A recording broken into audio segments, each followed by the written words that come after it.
please. Councilmember Cox. Here. Councilmember Gomez. She is here. She just stepped out for a second. Councilmember Jones.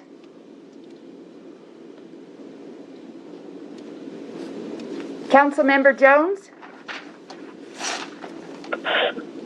Here. Mayor Pro Tem Ramirez.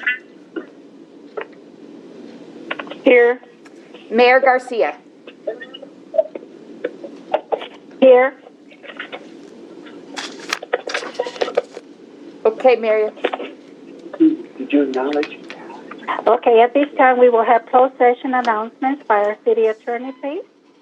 Thank you, Mayor Garcia. We had 4 items on the agenda this evening for a closed session, 2 of which were existing litigation and 2 of which were anticipated litigation.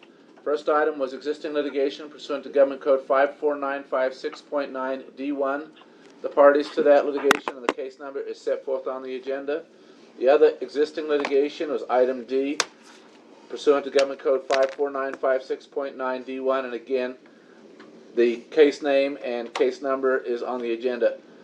We had 2 anticipated litigations pursuant to Government Code 54956.9 D4 and 54956.9 D2, and the information relating to those are also set forth on the agenda. We did not get to item D, and there is no pressing need at this time. That can be carried over to the next meeting. There is no reportable action with respect to items A, B, or C. The 2 anticipated litigation items and the existing litigation items. No reportable action at this time. Thank you very much. The invitation will be by Pastor Dane Davis of Impact Christian Church. Mr. Dane Davis? Yes. Pastor Dane. Thank you, Mayor Garcia. And hello. I miss seeing all of you. I hope you're all staying safe and healthy tonight. In Psalm 91, I know many people have taken comfort in this psalm during this COVID-19 pandemic. I'll just read a couple verses. It says, starting in verse 2, I will say of the Lord, He is my refuge and my fortress, my God in whom I trust. He will save you from the fowler's snare and from the deadly pestilence. He will cover you with His feathers, and under His wings you will find refuge. Would you bow with me in a word of prayer? Heavenly Father, we come to you at this crazy and frightening time in our nation's history. Lord, taking comfort in you. Lord, we know that you are bigger than any virus. Lord, you're stronger than any problem that we face. But Lord, as we live here on earth and face these problems, Lord, that sometimes hit so closely to home, Father, we just pray that you would give us courage, that you would give us strength, that you would give us peace, that you would give us hope, Lord, because this one is, for many of us, unprecedented. Lord, many of us have never gone through something like this before. So, Lord, I just pray that you would be with our city council as, Lord, they're not just trying to make their best decisions for the sake of our city, but, Lord, many decisions are out of their control. They're being handed down to them, Lord, by Governor Newsom and the state level. Many decisions are being handed down now from the federal level. And so, Lord, I just pray that you bless our mayor and each of the city council members, oh God, as they work together. May they work together in unity and make decisions, once again, in the best interest of our city. And, Lord, we do take this time also to lift up the Mayor Pro Tem of Adelanto. We pray, oh God, for mercy in his health situation. We pray that you would strengthen his wife and his family. And, Lord, we just pray for that whole city council in Adelanto, God, that you would just bind them together in unity and strengthen them during this time. We pray for healing. We pray for courage and hope. And we pray, oh God, that we would turn to you and not away from you during this season. God, as we come up on Easter this weekend, I just pray that millions of Americans would gather around their computers and their TVs, God, and celebrate this great season, Christ, who gives us hope and peace and strength. And it's in his name that I pray. Amen. Amen. Thank you. Thank you so very much. God bless you. God bless you too. At this time, if there's an agenda item that may be of conflict of interest to any council member or board member, it should be identified at this time. Do we have anything on the agenda that would be a conflict? None. Evidently not. Evidently not.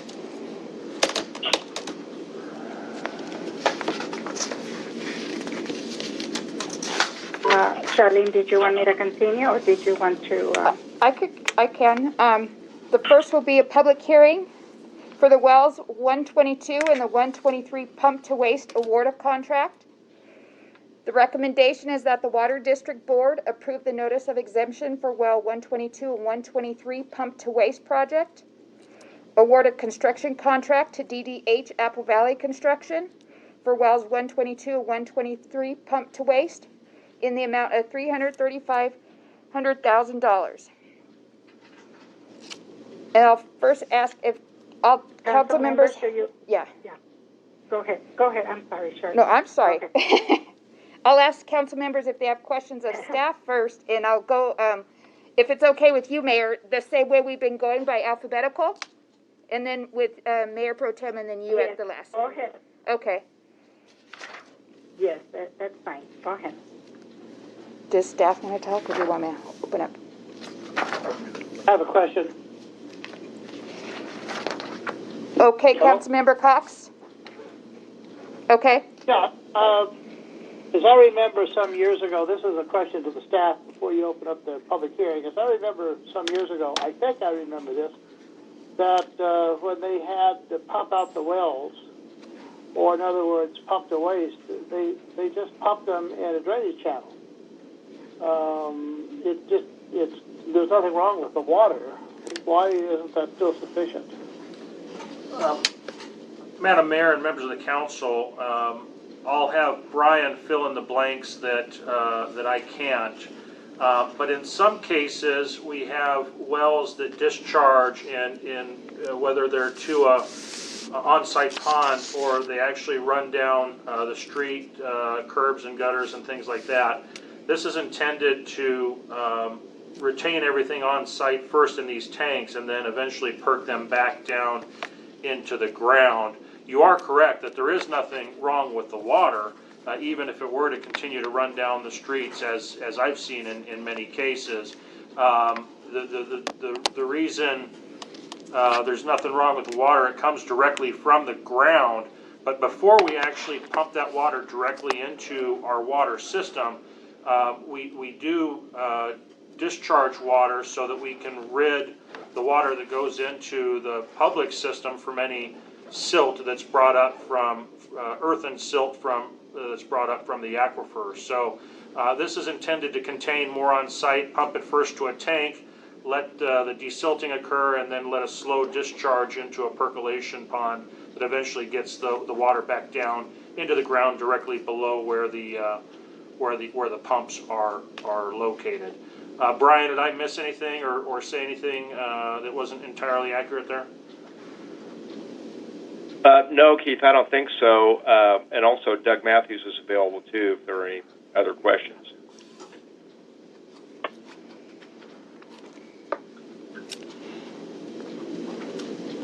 Councilman. I just had the question because I know that there's retention basins and there's flow into the streets, there's flow into natural drainage channels, and it just seemed like there has to be more to it to spend $335,000. How about Director of Water, Doug Matthews? I know erosion is a part of it, and so as to potentially reduce downstream erosion, I believe that's part of the reason, but there may be more to it than that. Mr. Matthews? Yeah, that's correct, Keith. I mean, it does cause issues sometimes as far as erosion on the slopes in different areas, and it is actually a lot of water that gets pumped out when you're talking, say 1,000 gallons to 2,000 gallons a minute. That can be a lot of water for a couple minutes. So, additionally, silt and sand, believe it or not, they want to keep it out of the river. So, perplexes me sometimes, but that's our guidance. And going back to having the water running down the road, especially where there are roads where there are no curbs and gutters, and to the extent the water actually is creating erosion, it actually creates more work for the city in that we likely have to send the shoulder crew out maybe more frequently to repair the damage to the shoulders. So altogether, it's to better contain the discharge of this water to do a lot of things, including reduce downstream erosion.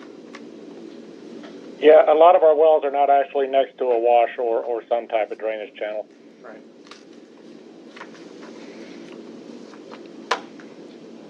Any further questions? Yeah, Okay. he opened the door for the question. Sorry about that, but we're going to install 20,000 gallon tank and 2 seepage pits at 2 well sites.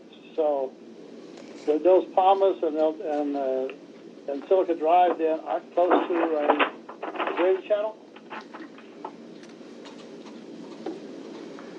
Doug, can you speak to that? Yeah, I'm looking on the map, and I'm not finding it, to be honest with you. I mean, like I said, even so, they discourage us from adding any sand or silt to the rivers. I mean, that's part of our MS4 permit and everything else that Brian could speak to as far as that goes. You know, it's a combination of things as far as that goes. I mean, just getting conveyance to a drainage channel or a wash can be problematic sometimes.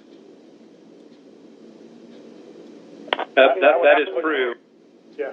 If it's Brian Gamer, if I might comment. Yeah, part of our MS4 permit with the Lahontan Regional Water Quality Board is that we are supposed to take measures to reduce silt that goes in the public right-of-way or in our drainage system or a drainage channel, and this does help to mitigate it. And there is, as has been mentioned before, there can be nuisance water that can cause other problems too from the discharge. Thank you. Councilmember Jones, do you have any questions? Yes, just one. So, Keith, would this effectively improve our pumping footprint by doing this work? Would it improve our pumping footprint? Right. It adds to our pumping footprint in that the improvements are contained within the well site, the fenced-in location. I think it just self-contains itself better, is probably the better way to characterize it. Okay. All right. Thank you. That's all I have. Thank you. Councilmember Gomez, do you have any questions?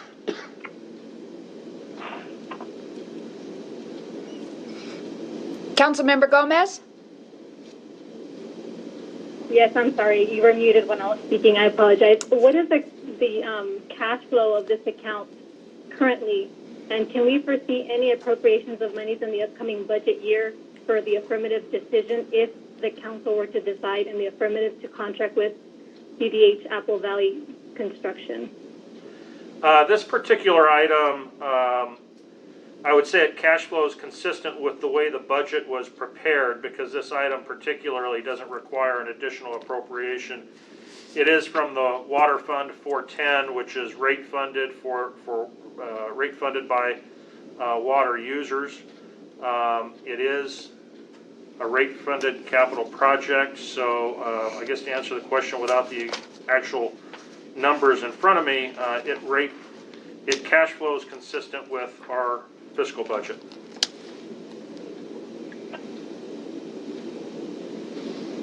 You mean with the current fiscal budget, right? Because we're talking about real time. Yes. Okay. The next question is, what account financed this type of contract? I think you named one, which was a ratepayers, but I don't know if there's multiple. It's fund. And perhaps the word account is also confusing. It's Fund 410, which is the water fund.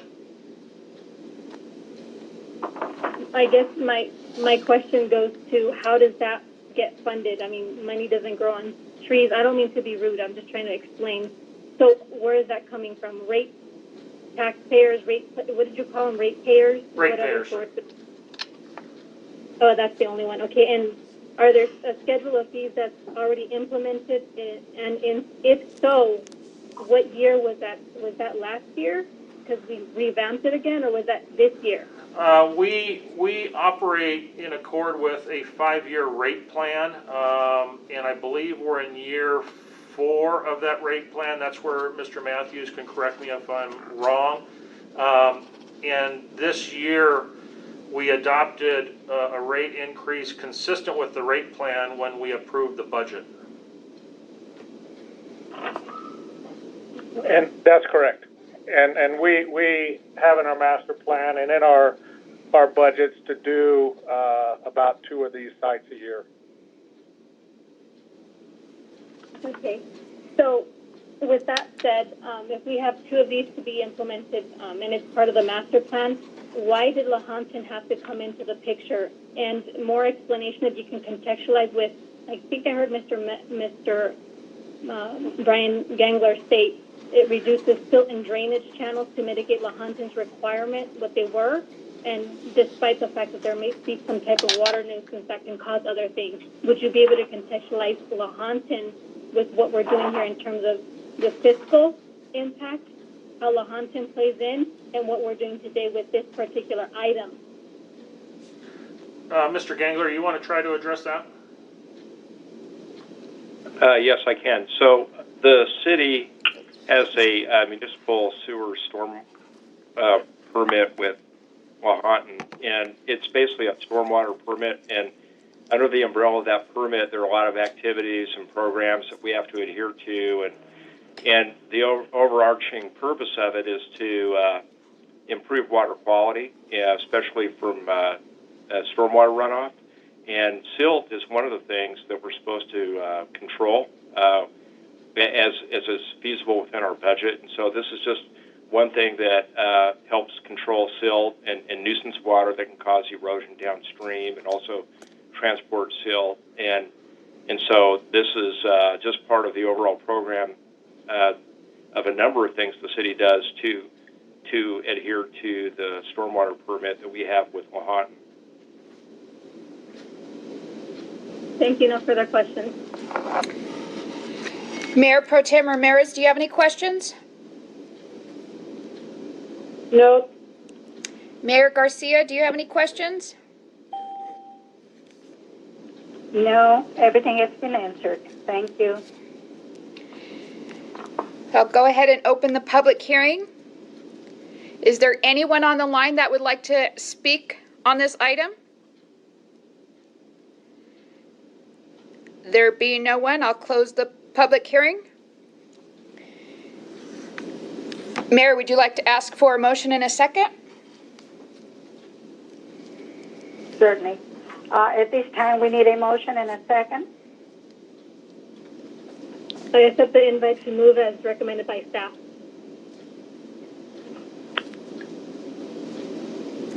I need a second. Yeah. Second. I'll second.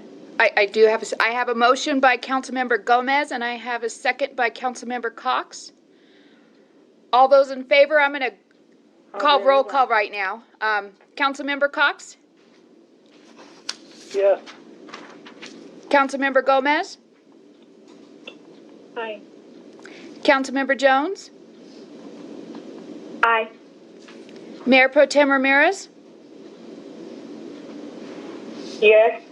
Mayor Garcia? Yes. Motion passes unanimously.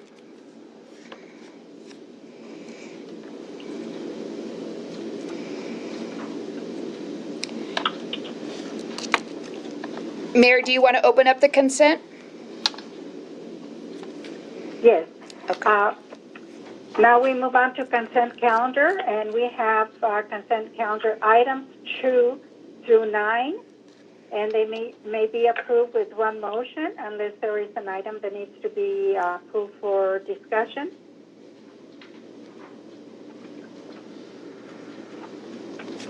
If we do not have any items that need to be approved, then I would need a motion and a second. I'll second it. I didn't get the first. Was okay. Thank you. I have a motion made by Councilmember Cox, seconded by Councilmember Gomez. All those in favor? Councilmember Cox? Aye. Aye. Councilmember Gomez? Aye. Councilmember Jones? Aye. Mayor Pro Tem Ramirez? Aye. Mayor Garcia? Aye. Motion passes unanimously.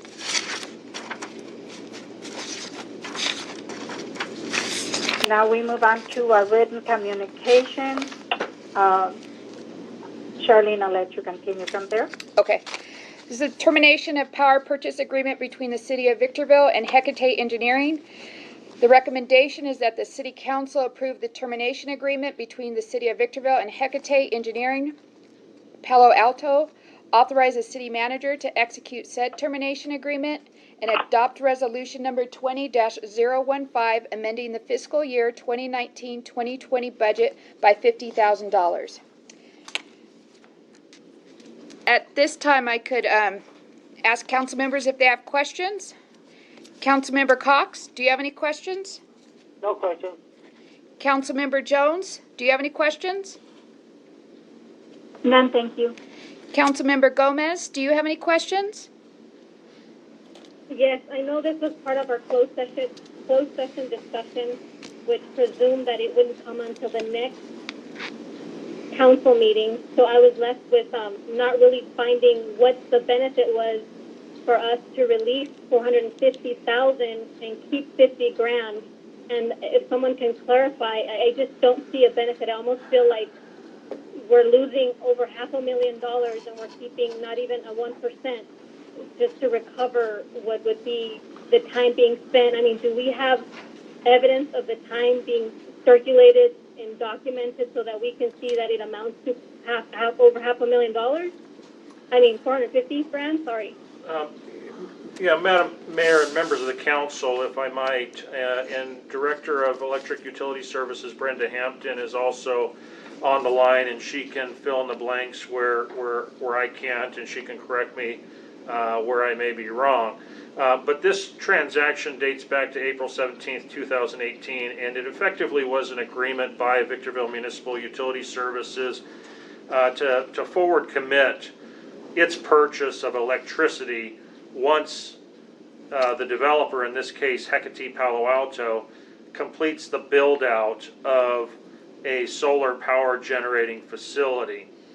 As an inducement to get the Victorville Utility Services to take the developer serious in believing it had the ability to perform, the developer actually agreed as a part of the power purchase contract to put together, to deposit with the city a $500,000 form of security as a deposit. And that was a deposit effectively to serve as good faith that it was going to perform in developing the project.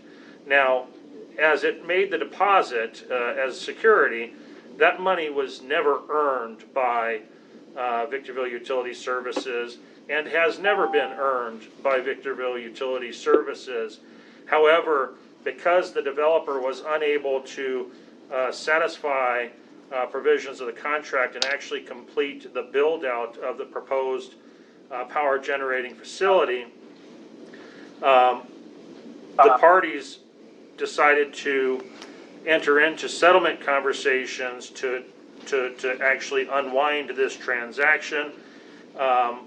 The city had considered trying to recover its actual damages and estimated its actual damages closer to the $50,000. That is the settlement amount on this transaction. So mechanically, the way this transaction would work if the council approved it would be that as we're currently holding the $500,000 deposit, if the council approves this agreement, we would retain $50,000 to offset our time, energy, investment in actually originally developing this agreement. and returned the $450,000 deposit that effectively was a good faith deposit by the developer.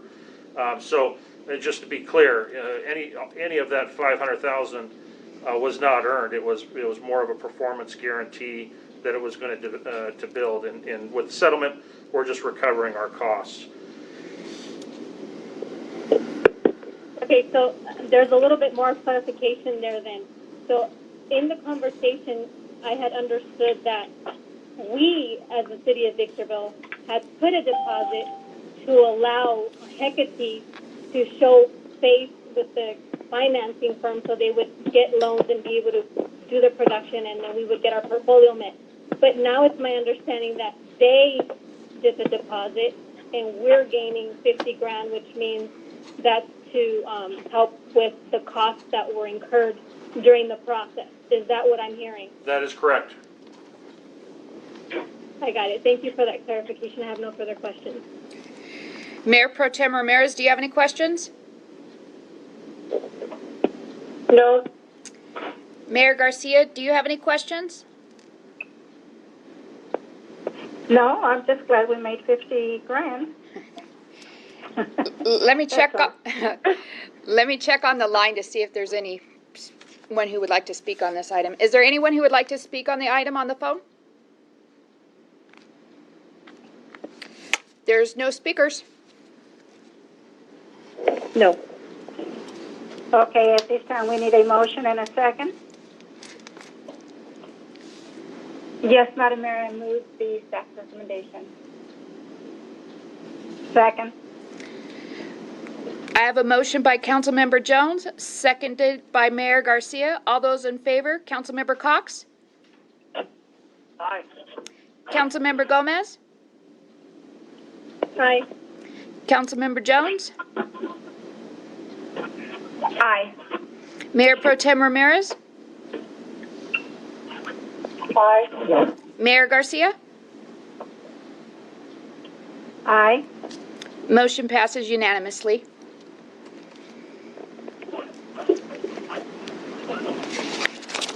Item 11 is acquisition of automatic license plate readers and approval of an enterprise service agreement.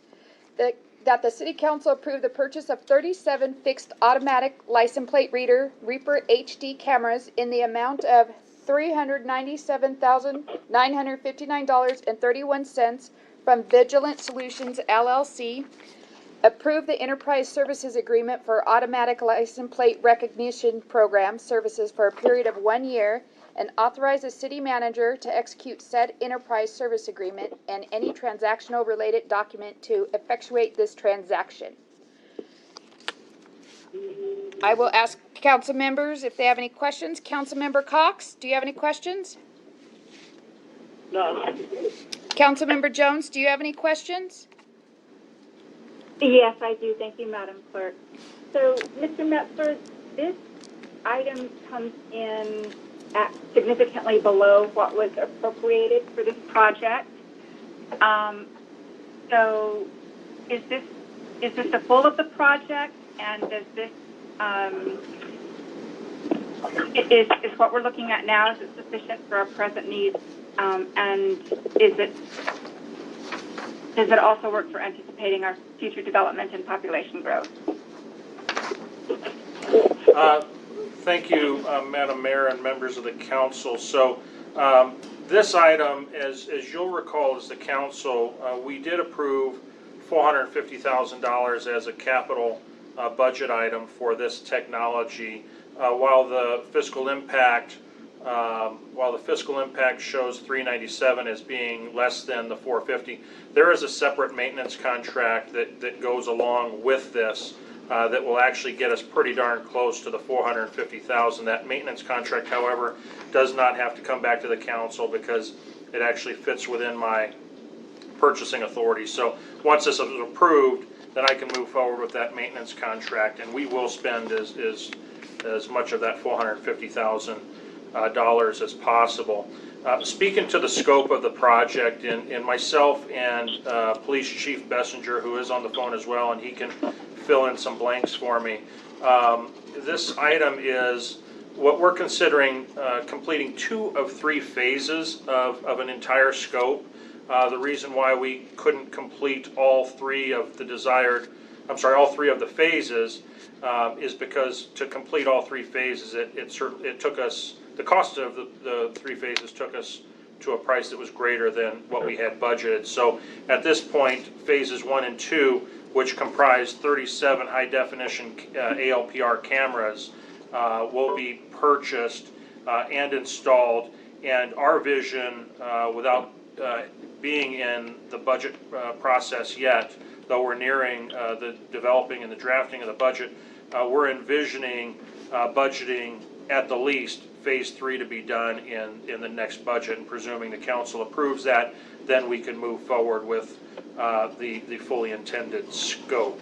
As to the growth, right now, really our focus hasn't been on growth. Our focus more so has been upon traffic and where are the major ingresses and egresses into the city, and how do we first try to capture all those ins and outs into our city. Ultimately, the chief and I would like to, once we box the city in, for lack of better terms, then start creating smaller boxes or smaller rings within the city, so the technology can be used to better isolate. And the technology is largely intended, as you probably already know, to be a tool to help law enforcement solve crimes faster. And certainly there's some examples, and the chief could probably articulate better than I some of those examples. But this is really intended to help some of our deputies, detectives, solve crimes quicker, so at the same time as we're solving the crimes quicker, we can get those deputies back on the street in solving other issues or dealing with other patrol-related matters. Chief, you want to jump in on that? Sure. Thank you, City Manager. You said it very well. It's just that if there's any additional questions on it, it's essentially, I'll give you an example of real life that we had recently in the city when it came to the ALPRs. Even though we don't have them, we have a sister city that has them. We had a takeover robbery of one of our businesses in the city, and we're able to get a vague vehicle description. Based on some investigative work by the detectives, within the exact same day, we were able to identify the suspect off of an automated license plate reader kit in the city of Hesperia.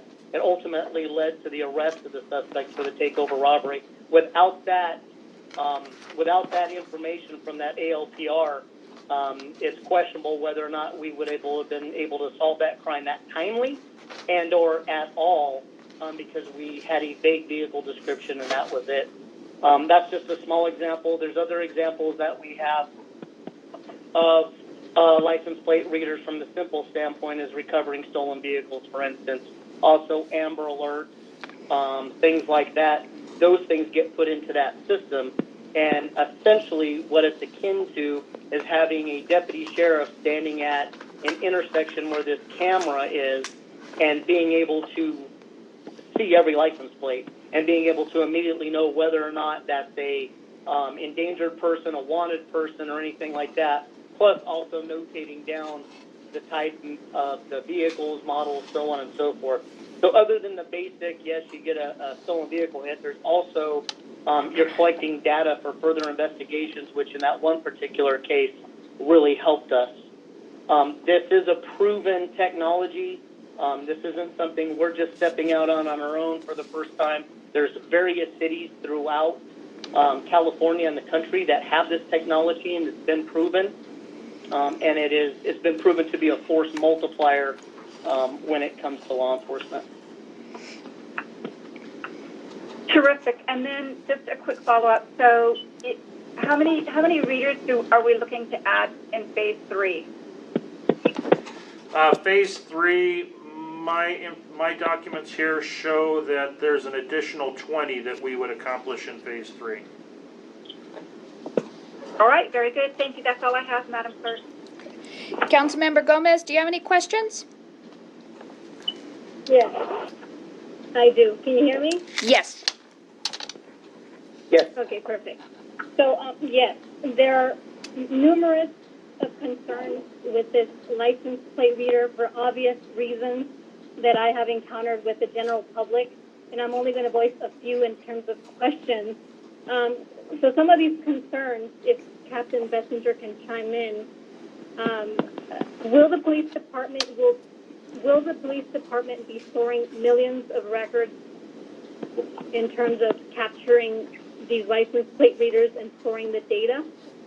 And how will the city monitor what information is being stored if it's not just for criminal reasons and it's going beyond the criminal aspect of it? Okay, the answer to storing data is correct. The law provides for the law enforcement entity stores data in reference to these automated license plate readers, hence the database for investigation.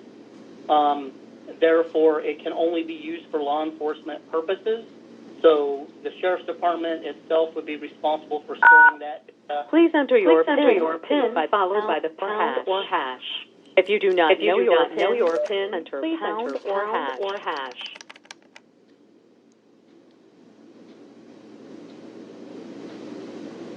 Thank you. Information that you've collected for purposes of this nature and others? Yes or no? No. My understanding is if someone wanted a Public Records Act request, it has to be for a law enforcement purpose to release that data, is my understanding. So in other words, someone can't just... Sorry, go ahead. No, yeah. What is law enforcement reason? What does that mean? Law enforcement reason would be, for instance, we can access the data because we're doing a criminal investigation in reference to maybe why a vehicle went through a certain intersection or so on and so forth. Someone can't just, they have to have the legal right. Someone can't just decide, I want to request records from this year to this year and get a bunch of individuals' private information. It's kind of akin to, we have computers in our car and we can run license plates, but we don't provide that information out to the public as a standard protocol because that is confidential information used for law enforcement purposes only. What are we going to do to pacify, if we can pacify, whether, I don't know if it's misinformation or just intimidation or fear of the authority behind the blue badge, but I'm being told that millions, police departments do store millions of records about innocent drivers, and this information is ultimately in violation of a lot of the legal rights that people have as private citizens.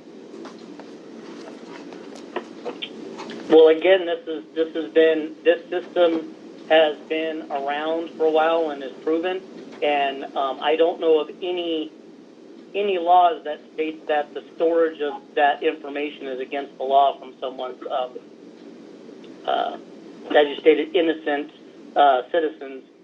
There's nothing that indicates, or any case law that I'm aware of, that states that.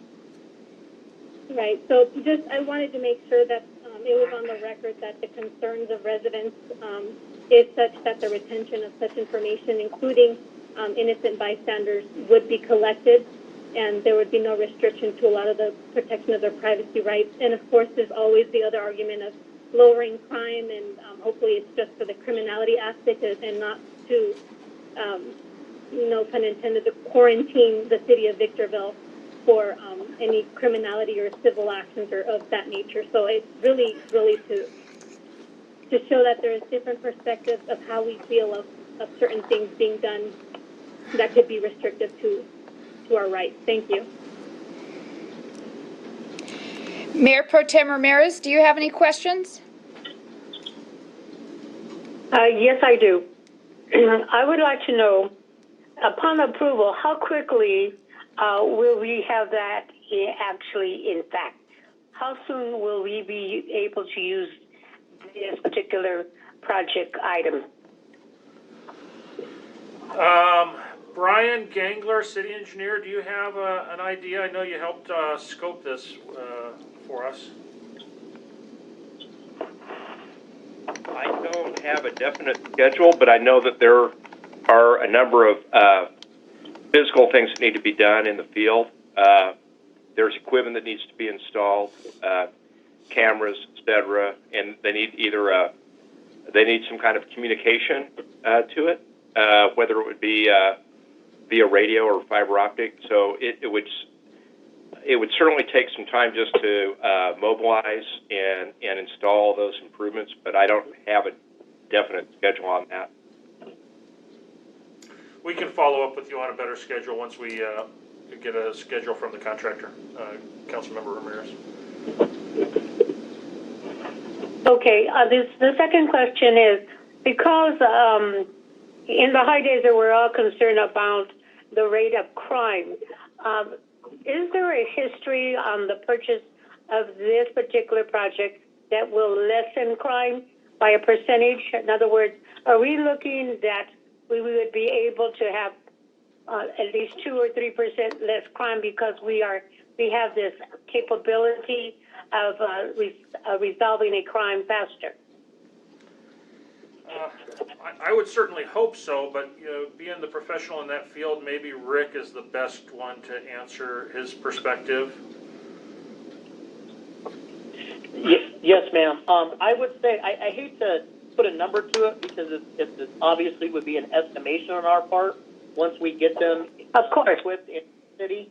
I will tell you by my personal experience, not only researching this and being involved with the ALPRs, as I do believe it ends up being a deterrent, as well as when we can catch these folks committing these crimes sooner, it prevents them from committing further crimes in some of their little crime sprees, burglaries, robberies, things like that. So I do believe it will drop crimes. I just hesitate to give any kind of actual numbers because, quite honestly, crime statistics, when it comes to various crimes occurring, there's many things that cause them, and it's a little bit just off the cuff looking into a crystal ball. So I don't want to stick to a number, but I will tell you my belief is this will prevent crime, and it will also have a great impact on those that are preying on our citizens of the city. Thank you. That's very important to me because I would feel that with the purchase of this particular item, that the intent is to have safety. The question of being safe at home, knowing that our law enforcement will be there to protect us right along with solving crimes. And if this can be a determinant in terms of having people see that they can get away with it, if we can lessen that, I know that our residents would be very happy to know that we're doing our utmost best to protect them. And so I think that, like they say, it's worth the money. And I hope that we would be able to see it in place as soon as possible. Yes, ma'am. Thank you. Thank you. Mayor Garcia, do you have any questions? Well, I have a comment.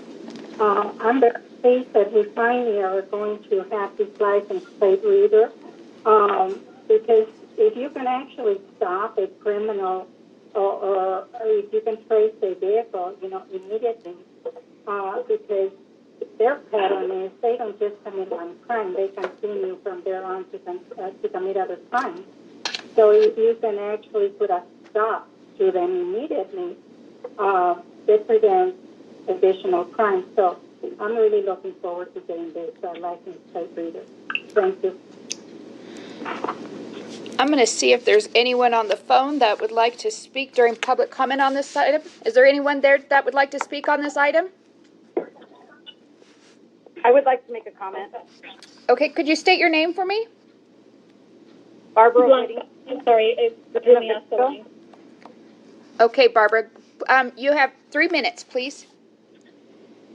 My question to this is this similar to the red light cameras? Are you guys going to use them for that purpose as well, to capture if we are running red lights or if our tags aren't paid and things like that? And my second question is, will there be a sign that says, like, you know how it used to have a sign that said this was a red light camera, that you know that your information is being given to the government as a constituent, that I don't do anything wrong? I feel that if I go through an intersection and you're capturing my stuff, I should be known that I'm in a database. Please enter your PIN followed by the pound or hash. If you do not know your PIN, please enter pound or hash.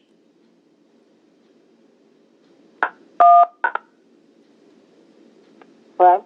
Sorry, Barbara. I can answer that question. Your input is invalid. You entered 1. Please enter your PIN followed by the pound or hash. If you do not know your PIN, please enter pound or hash.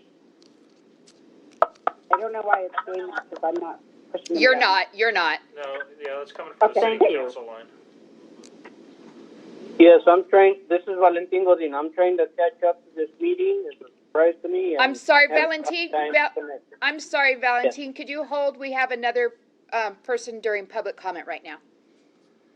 So I'm trying to connect. this is Keith Metzler, city manager. To answer the question of the previous speaker, the answer to the first question, which I remember to be, are these like the red light cameras? The answer to that is no. These are cameras specifically and only intended to be used as license plate readers.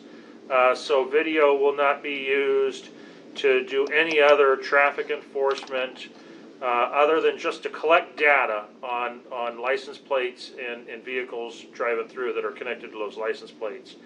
As to the signs, I don't believe we have signs scoped because, again, they're not operating like those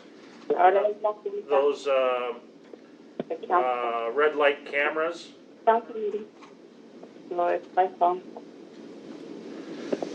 Which one is that coming That's from? Gloria. So I think that answers the questions. Barbara, do you have any further questions? Oh, that was it.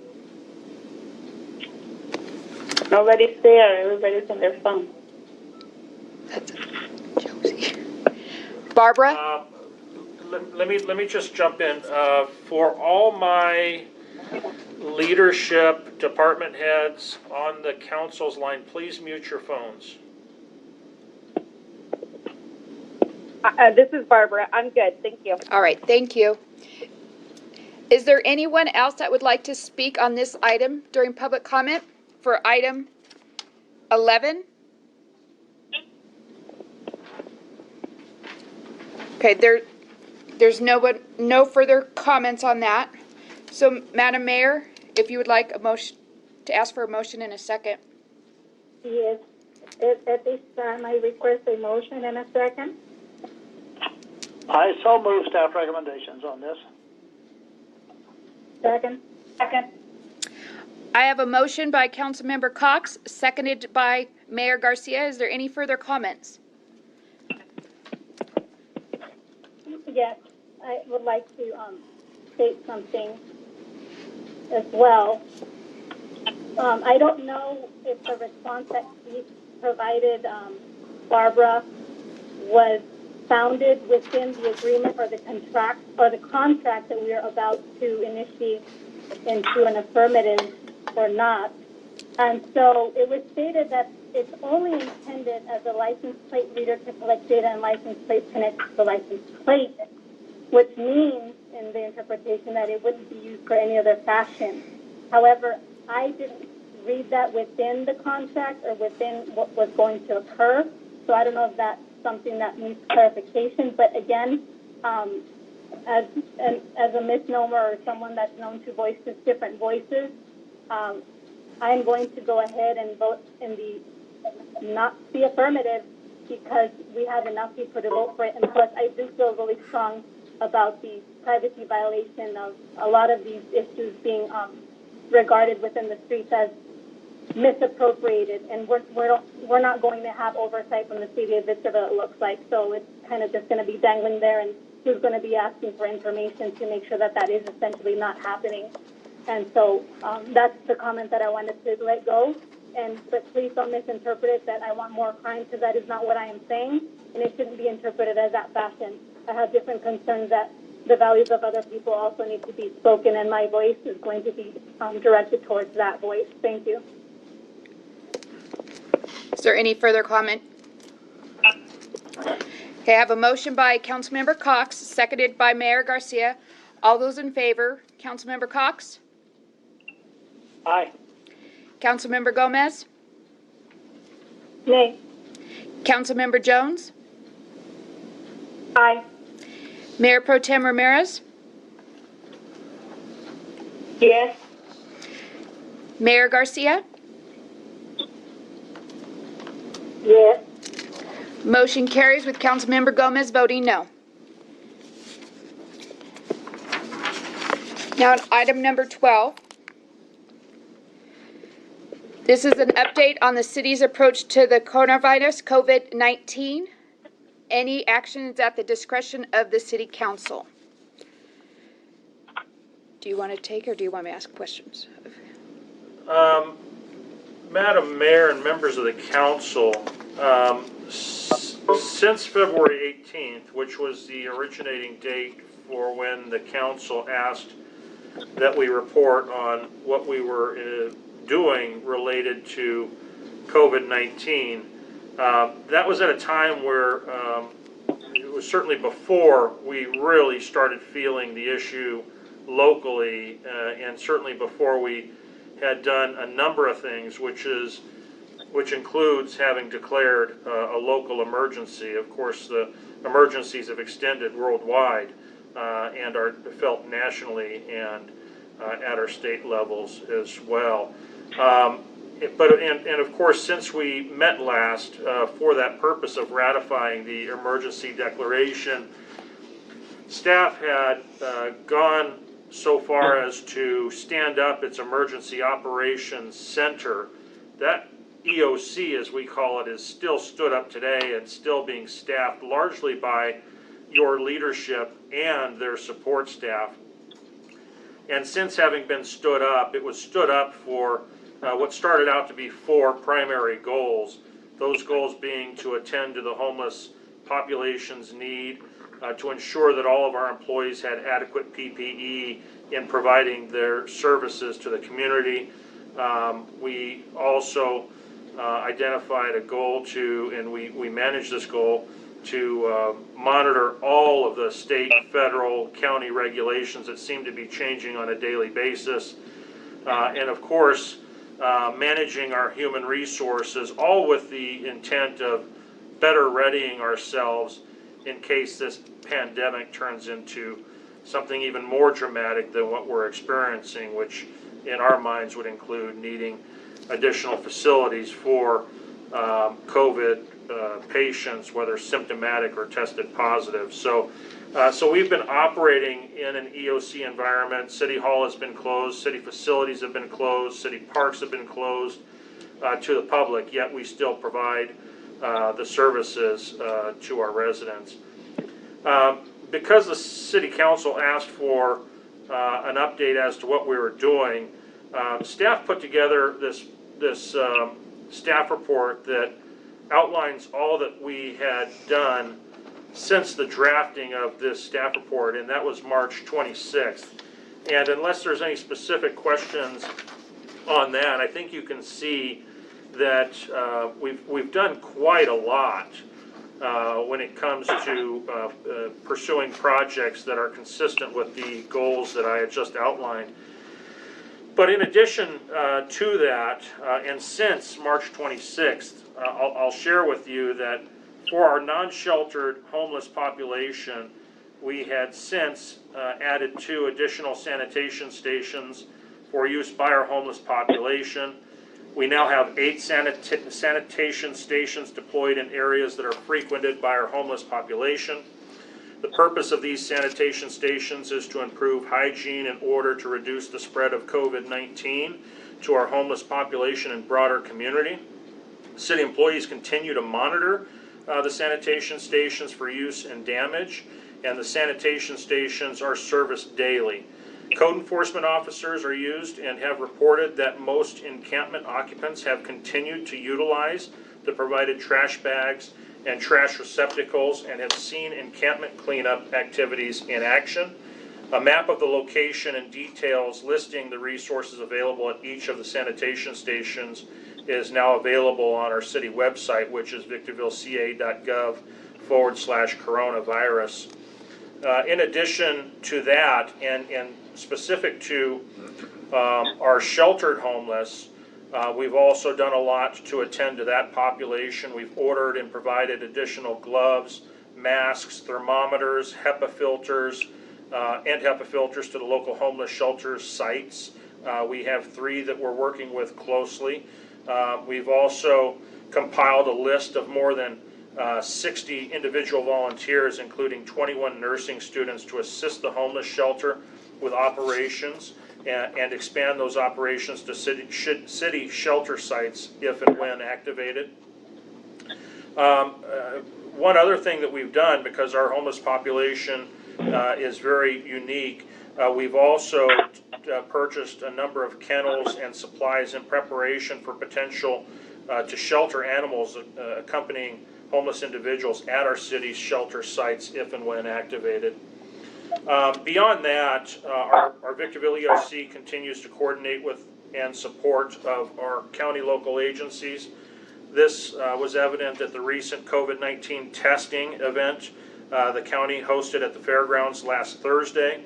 Our city staff coordinated the site plan, staging, and traffic control plan. We provided logistical support to include restrooms, and our facilities staff, public works crew, and police and fire provided support to ensure this important event for our community ran smoothly. Our continued coordination with the county agencies is critical in preparing to adequately respond to community needs during the forthcoming peak of this pandemic, where government authorized alternative care sites may need to be mobilized in the short term. In accordance with the city's MOU with the County of San Bernardino, we identified and assessed 3 city facilities that can be utilized by the Department of Public Health for medical shelter sites if needed. We also communicate regularly with our local hospitals, nursing homes, and other local agencies to ensure a coordinated response. What's amazing is the volunteer outreach that's occurred, and I'll share with you that many in our community may be wondering how they can get involved and help our community during this difficult time. Our warming shelter operator is in need of assistance. Volunteers are needed in a variety of capacities like meal prep, mentoring, and much more. For those volunteers interested, there's information available where they can contact us on our website, again at victorvilleca.gov/coronavirus, where we can make connections there to get our volunteers connected. One thing that I think is fairly cool, and it's something that I'm very proud of that our team has been able to put together, especially as the rules have changed so dramatically on a daily basis, really, with respect to who can operate, how certain businesses can operate, who should shut down. We've conducted a business survey of our local business. We've reached out to an additional 426 businesses to promote awareness and compliance with state county orders directing their closure or operational modifications. The second round of outreach has been focused on salons, barber shops, massage parlors, and smoke shops. The first round of outreach was to restaurants, bars, and nightclubs, movie theaters, gyms, and fitness studios. And as of April 6th, we have outreached to a total of 785 local businesses. And I'll share with you that as we've done that in such a way as to promote and encourage compliance, as opposed to the perception that may be out there that we're out there shutting people down. We are not. We're actually using this as an opportunity for our code enforcement folks and our inspection personnel that's helping out as well to actually make good connections with our business, so that, of course, once this is all said and done and we're done with the pandemic, we have a relationship there to build upon. And so we've really been encouraging compliance, and from our business community, it's fairly impressive, just the amount of voluntary compliance that we have. And the one thing that we've done to bring life to this is we've actually store in real-time data on our GIS system, actual status of what businesses are open and which businesses are operating in compliance, which ones are not. So we actually have real-time data because of those efforts. Interestingly, and it's gained some news out at the airport, but due to the economic slowdown, Delta and Southwest Airlines have requested parking space at SCLA and we've seen a total of 175 grounded aircraft. We've been accommodating the airlines and the businesses out at the airport to fulfill the needing for a place to locate all of those airplanes. The silver lining in this story is that ComAv, which is one of our valued tenants out at SCLA, is a company servicing these grounded planes. They're seeing an influx in business. In fact, ComAv has been able to retain all of its employees during this time and hire employees that were laid off by other airport tenant companies. Despite the pandemic, Boeing's maintenance and storage activities are in full swing at SCLA without any needed layoff. Meanwhile, our staff continues to maintain the airport, ensuring the critical aeronautical infrastructure remains available. And I will note, one of the things that we had to do, while I'd like to say creative, it's not all that creative, but it's not fairly typical. One of the things that we did do just to accommodate the aviation airline industry is we actually did shut down one of our two runways. Runway 321 is shut down to effectively serve as a parking location. We've actually modified our customer service relative to utility shutoffs. We've implemented a practice internally because of these hard, difficult times to not institute any utility shutoffs, and really that's intended to make it easier on those that are affected negatively by this pandemic.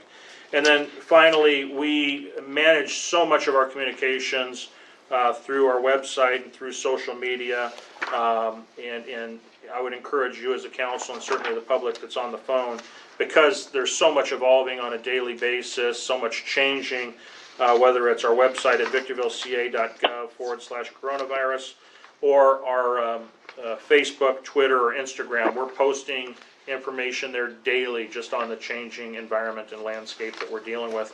And I know it was a lot and it was a mouthful to throw at you, but that's really the update that I have to offer that has occurred since we actually drafted the update for you that's in the staff report on March 26th. So I'm available, and certainly members of the EOC section team are available as well for any questions you have.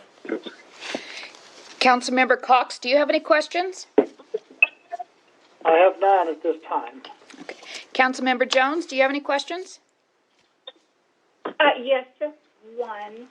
I noticed that we're doing a lot for the homeless, but I'm thinking about our senior community, and a lot of times our seniors aren't able to get out or drive themselves. Are we taking any steps to lean into them?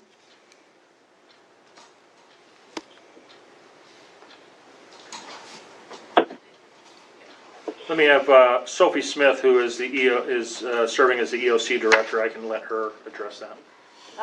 Yes, Councilmember Jones, Mayor and Council, we do have staff that are constantly working with our local nonprofits. We already had established relationships with those that provide services to seniors via our CDBG program, and so our staff is in constant communication with those providers to making sure that they have what they need, as well as I believe there's a dedicated section on our website as well.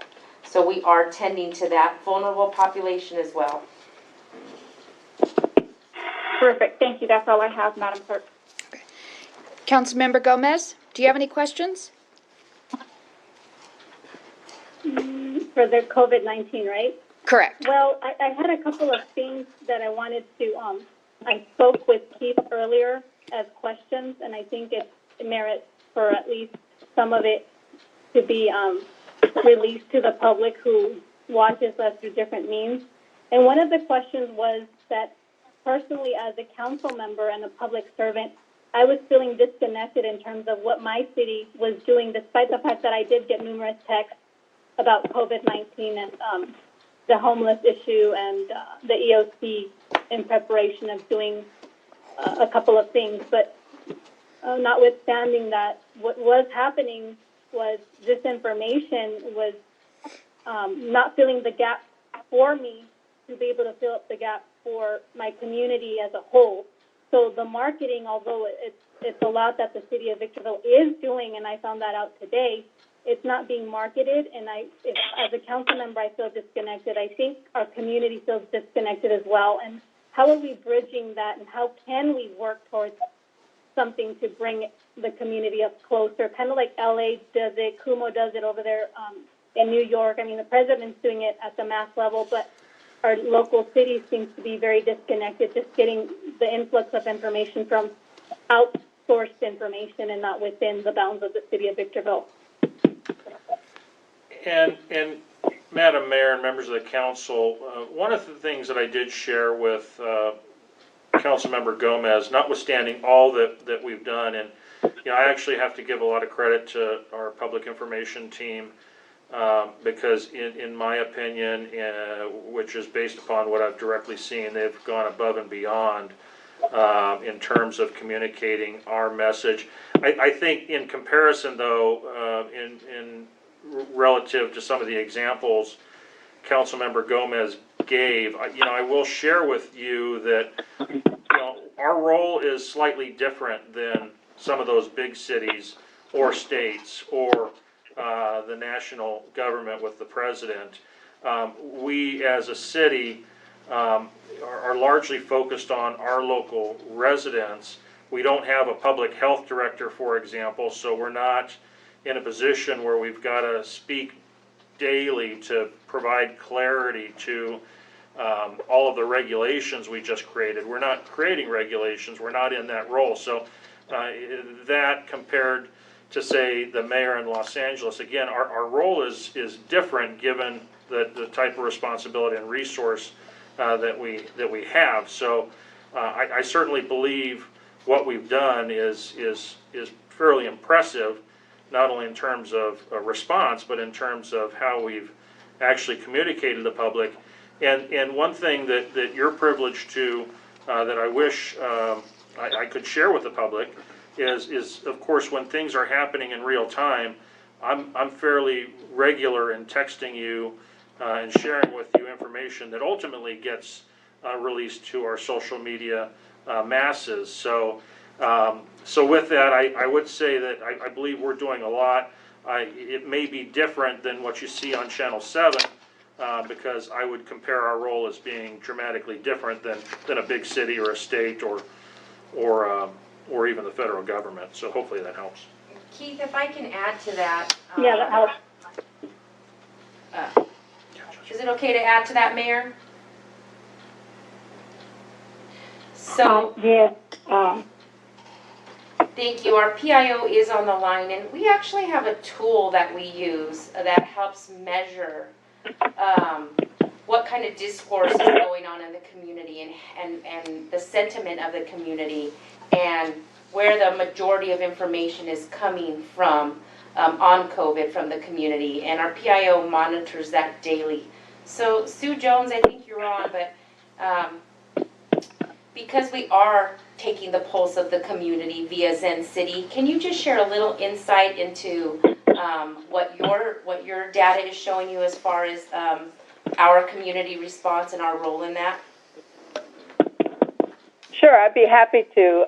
Just to add to what our Deputy City Manager, Sophie Smith, just mentioned, we do use Zen City, which is a monitoring tool that basically collects mention of the city of Victorville and a multitude of online resources. It could be news outlets, social media, blogs, etc. And it compiles not only mention of the city, but gives a sentiment rating to it. And it uses analytics to also, you can see how much of the information is coming from official sources, meaning the city, how much of the discussions coming from unofficial sources, etc. And we have been looking at it very carefully. It also is divided by topic, so it could be the city communication about COVID-19 versus other topics like medical issues or community outreach or assistance, etc. And our analytics are trending very positively. We've gotten very positive ratings, like 23% positive and a mere 6% negative. with our city response and our overall communication to the public related to COVID-19, which from my experience in using the tool for over a year now, that's a very positive rating. So also in looking at just the city response, it's trending very positive when we're talking about city communication and outreach to the community. Again, that's trending at about 23% positive as well. If you want more specifics, looking at different topics, we could say like just certain releases have gone and gotten about 9,000% or 9,000 interactions. So when we declared an emergency, for example, 7,000 interactions took place just on that one topic. I'm looking at some of the others that are high. Some of the information about our firefighters, that trended up to about 9,000 interactions on social media. So we've have a lot of discourse happening in the community, and I would just, encourage people to follow us. We're out on Facebook, Instagram, and Twitter, and we're not only talking about what the city is doing, but we're also sharing advice, helpful resources that are coming out of the county Department of Public Health, as well as state CDC resources. We created an entire landing page specifically for COVID-19 at victorvilleca.gov/coronavirus, and there we have a multitude of resources. We have some that are targeting just business assistance for businesses that may be encountering some challenges financially at this time.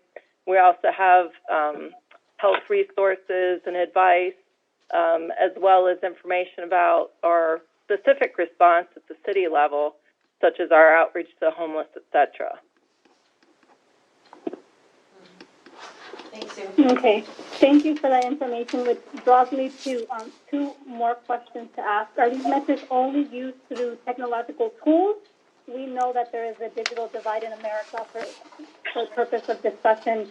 And has the city considered other means besides technology, and what are the numerical percentages in this tool that are garnering for the average 130,000 residents in the city of Victorville? In other words, I'm just saying, let's not forget that, yes, we are using technology, but a lot of individuals, probably more than half of our population, is not connected or doesn't have a means. So we're relying on probably a lot of the millennials who are more technologically savvy, and probably individuals who use technology to outsource this information.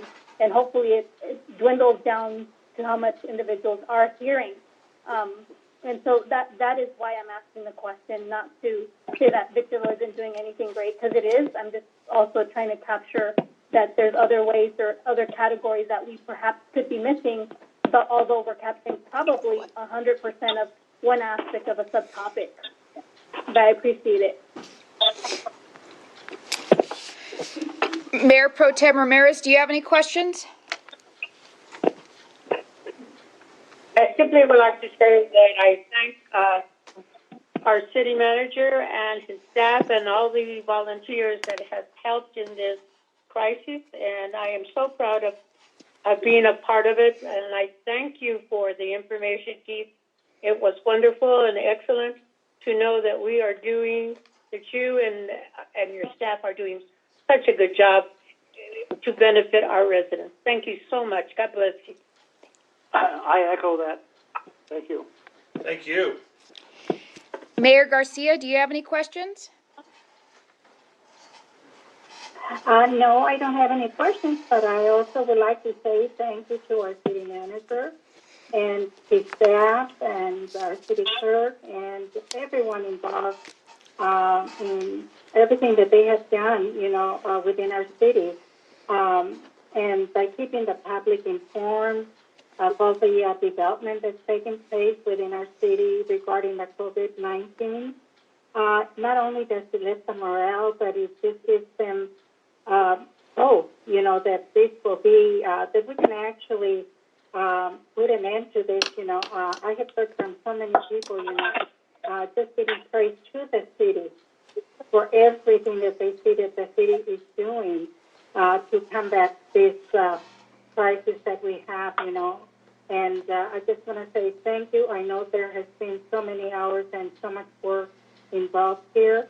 And sometimes we forget to give thanks and to praise those that really do go out and do more than, like our fire department, our police department, you know, our first responders risking their lives, just trying to save lives, you know, whether it means, you know, risking theirs, you know. I just want to say thank you to each and every one. God bless you, and let's continue to do as good of a job as has been done, and hopefully, you know, we can put an end to this. Thank you. Thank you, Council, and I just have to say thank you to my team. You've got a good team here. They've got good ideas. They work well together, and they certainly accomplish a lot. We couldn't do it without with the rest of the team on this. Okay, Good job. Very good job. Thank you. Thanks. Madam Mayor, I'm going to check to see if there's anyone on the line that would like to speak on this item. But Oh. I begging your pardon. So when I asked questions, it was the time for questions. I didn't know that we weren't going to have a separate time as we usually do for comments. So since others have, I would like that opportunity. I can after the after the public comment. No. Oh. No. I'm not saying that. Oh. When it was time for asking questions, I asked questions and didn't make comments, knowing that normally comes later as a separate query of council. So I'd like to at least have an opportunity to make comments. So, so let me just echo the sentiments of all of my colleagues, and I would like to add to that too that I'm very, very proud of the way that Keith Metzler, his executive team, and all of our other employees have collaborated and worked cooperatively to produce what comes across as very admirable results that we see today. And I am particularly proud that this city makes its employees a priority so that when they're safe and well, our community gets the benefits of greater assistances and protection. Thank you, Madam Clerk. And then, I actually asked a question, and it wasn't answered. So there was perceived to be a comment. It wasn't. I was asking how many other tools besides technology was being used. So please don't take my question as a comment, because it was a question, but it was just not answered. And I still have a comment for the comment section.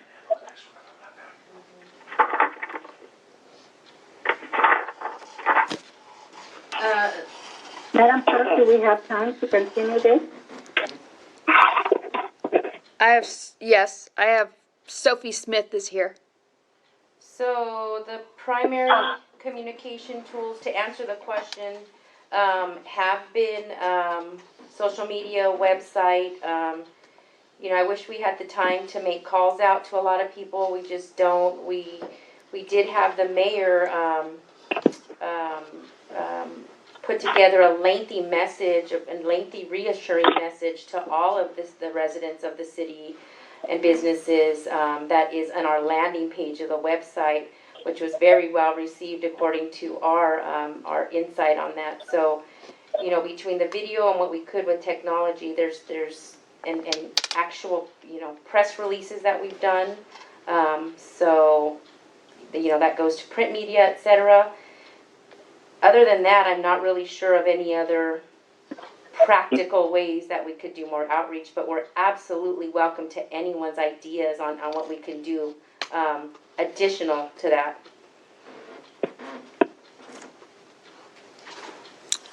Thank you. Okay, I'm going to check on the line to see if there's anyone who would like to speak on this item. Is there any public that wishes to speak at this time on this item, number 12? Yes, Valentin Godina would like to speak. All right, Valentin, you have 3 minutes. Okay. I didn't know that we were in fact having meetings. I appreciate and I applaud this form of having meetings to stay in contact with the public. We have a lot of seniors that are eating dog food because they cannot afford to be connected into the internet. But yet our homeless are getting more information than our tax-paying senior citizens. I think there's a problem there. And our life as residents of Victorville is just as important as the life of the residents in LA. Yet they are doing everything they can to communicate with every resident. They're using radio, television, social media, and everything else. We should be able to do the same. We have to do the same. We shouldn't be able to. We can and we should. We owe it to the residents of Victorville. I did not know that we were testing for COVID-19 a couple of weeks ago until I seen the line of traffic at the fairgrounds. I live across the street from there. I had to walk over there and find out what was going on. That is unacceptable for our city leaders to not inform us of such an important event. But yet the next day, they were on Facebook applauding this great event that they did. And it was a great event, and they deserve to be applauded for it. But we as residents deserve to be notified because it is our lives and it is our health. And it is a shame that we're not being notified and we're not using every media source to notify us. That's all I have. Thank you.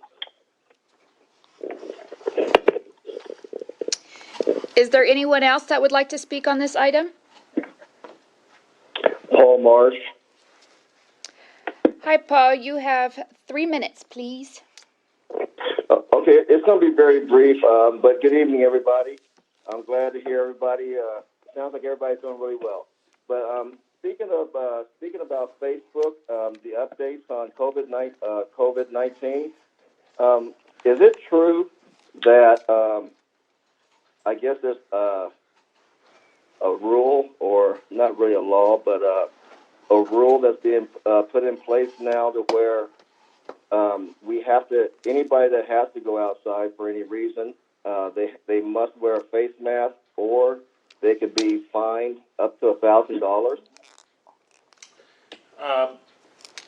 Madam Mayor and members of the council, there was a directive that came out this afternoon, I believe it was, so that's a fairly recent one. But yes, my understanding is that the directive from the county health director came out today requiring now everybody that leaves their house has to wear a mask. Now, as far as the penalties, I'm not exactly sure, but Sophie is shaking her head and saying yes, they could be fined. You could be fined as much as $1,000.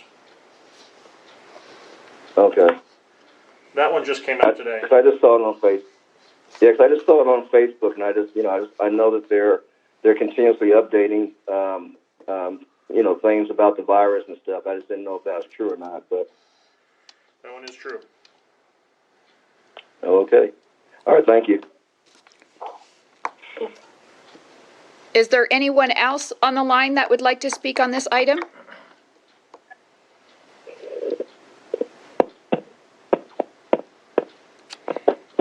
Madam Mayor, I think those are all the speakers I have. This item was presented with no action required, so this was for information purposes only. But I do believe there were still comments that council members wanted to make. So, Councilmember Cox, did you have any further comments? How much time do I have?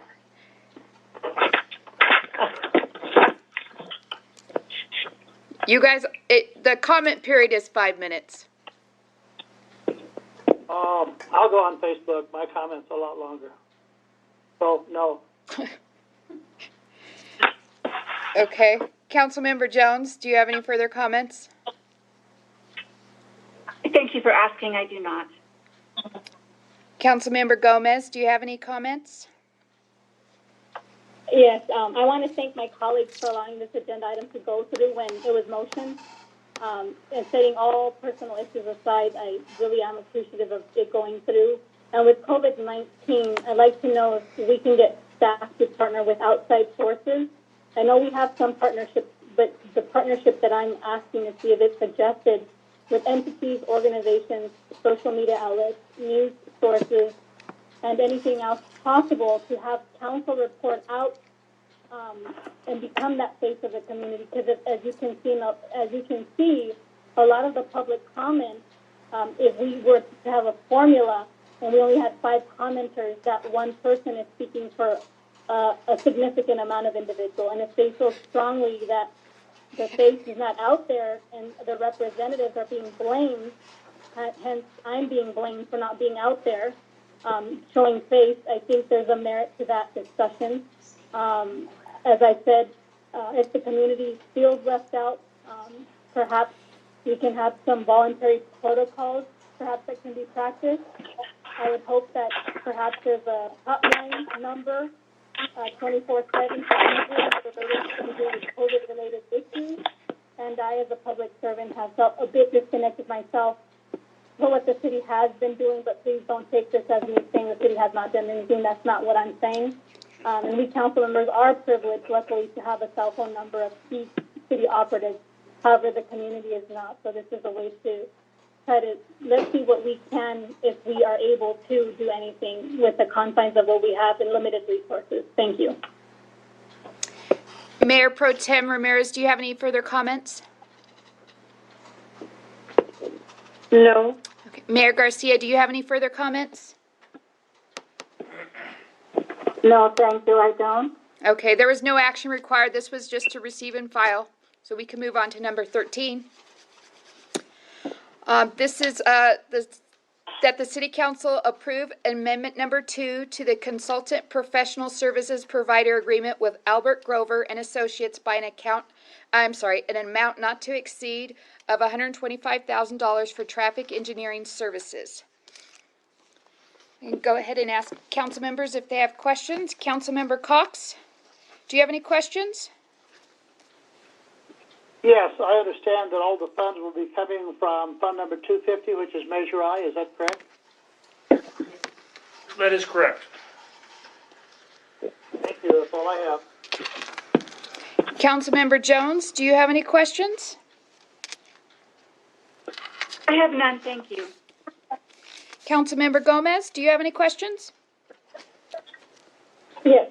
What I'm looking at is this traffic engineering services also incorporative of the street lighting for Old Town and other priority areas around the city? Brian Gangler is our city engineer. He drafted this item. He's probably the best one to answer that question and explain better what this contract is for. This is Brian Gangler, members of the City Council, staff. This contract with Albert Grover and Associates, one of the primary components of it is we have a contract traffic engineer that's here 2 days out of the week, and he provides whatever is needed. It's quite a wide variety of traffic engineering matters he'll deal with and work with me and other staff on. Old Town is one area of the city, and he has been involved in some issues or some projects in Old Town, but he's involved with anything, any traffic engineering related matters in the entire city. And then we also use the firm for technical assistance with our traffic signal timing and also checking traffic signal plans when a new traffic signal is going to be constructed or modified. Thank you. No further questions. Mayor Pro Tem Ramirez, do you have any questions? No, I don't. Thank you. Mayor Garcia, do you have any questions? No questions. I'll check to see if there's any public that wishes to speak. Is there anyone that would like to speak on this item number 13? I have a question. Valentin Godina? Okay, Valentin, you have 3 minutes. Okay, I'm seeing here that we're going to approve $125,000 or not to exceed $125,000 to an amount already issued of $260,000. Is this correct? Yes. Okay, how does this compare to other cities in their traffic studies?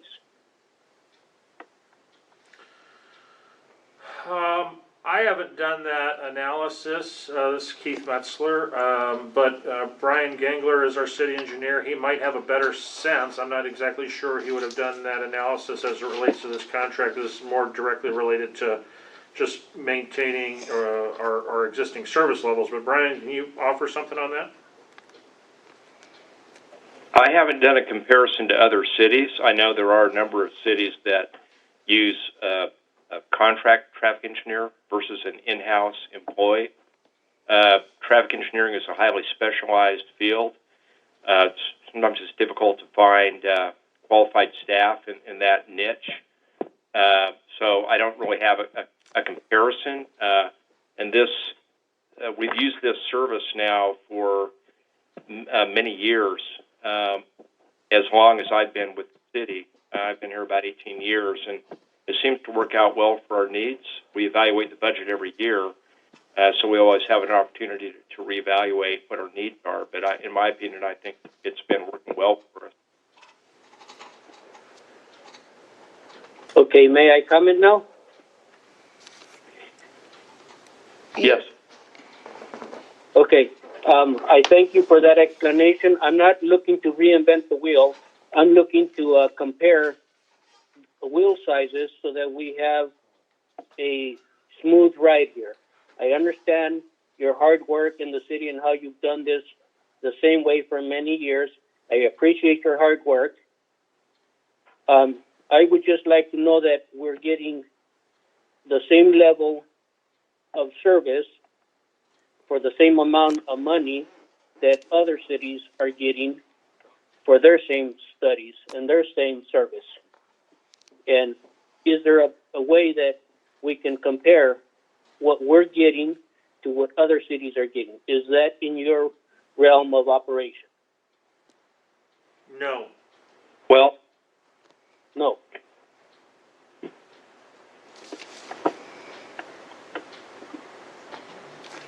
Why would that not be in your realm of operation?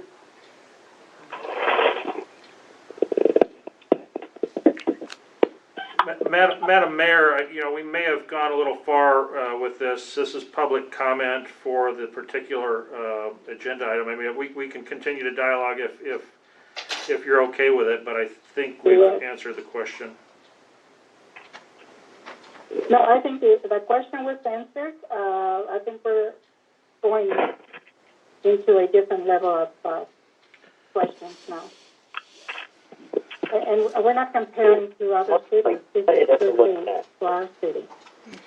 Mm-hmm. But using the LA one looks like shit. Just a reminder for everybody on the phones, no matter which line you're on, can you mute your phones? We're picking up some background noise.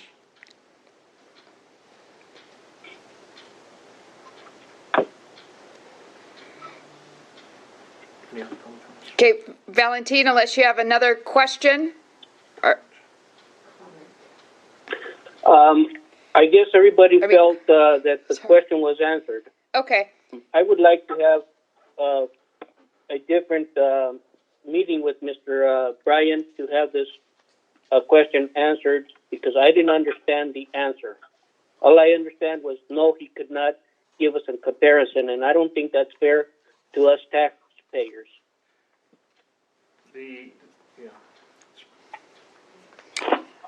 Okay, is there any other speakers that would like to speak on this item? Comment.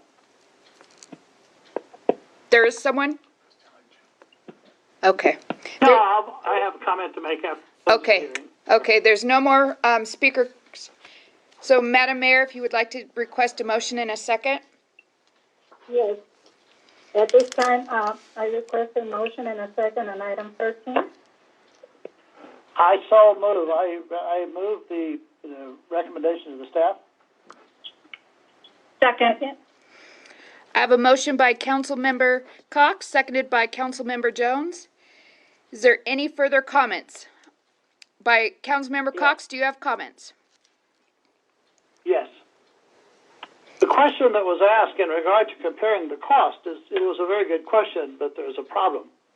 You would only compare it with a city of 130,000 that has a major Interstate 15 running through the middle and two state highways that dissect it. Every city is different. You can't compare it to Hesperia and Apple Valley. You can't compare it to Barstow. You can't compare it to any city because every city is totally different. And I know that the questionnaire wanted kind of assurance that we're getting our money's worth. And of course, that's what we hold the staff's hands for, to hold their hands to the fire, is to ensure we're getting our money's worth. But a survey of this kind, I doubt that you could find a city in the desert that has the traffic that we have, that has the amount of traffic on our major surface streets, which are unbelievable. We have more traffic on Bear Valley Road and Highway 18 than many cities down below have that have a major interstate running through them. There's no way to compare. Apples would be almost impossible to find. I understand the question that he was asking, but that is not an undertaking I would like staff to see. It'd be a waste of time, wouldn't prove anything, wouldn't show anything, and it would cost taxpayers a lot of money that served no particular purpose. Okay. Councilmember Gomez, do you have any? Comment? Thank you. Councilmember Gomez, do you have any further comments?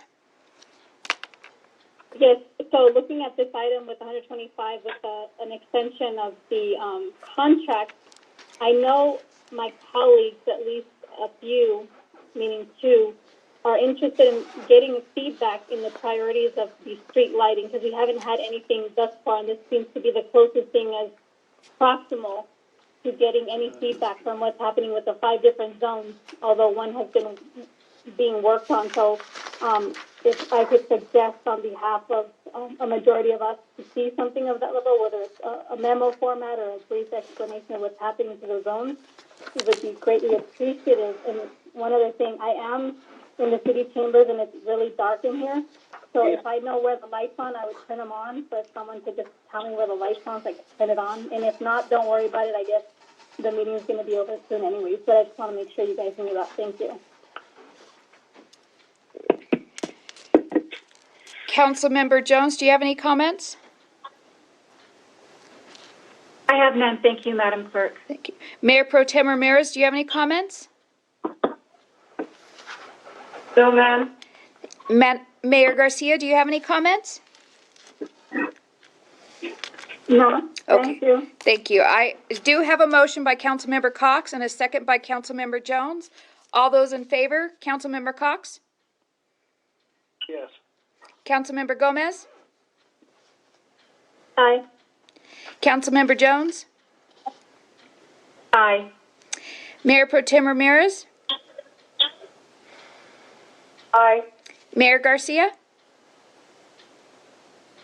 Aye. Motion passes unanimously.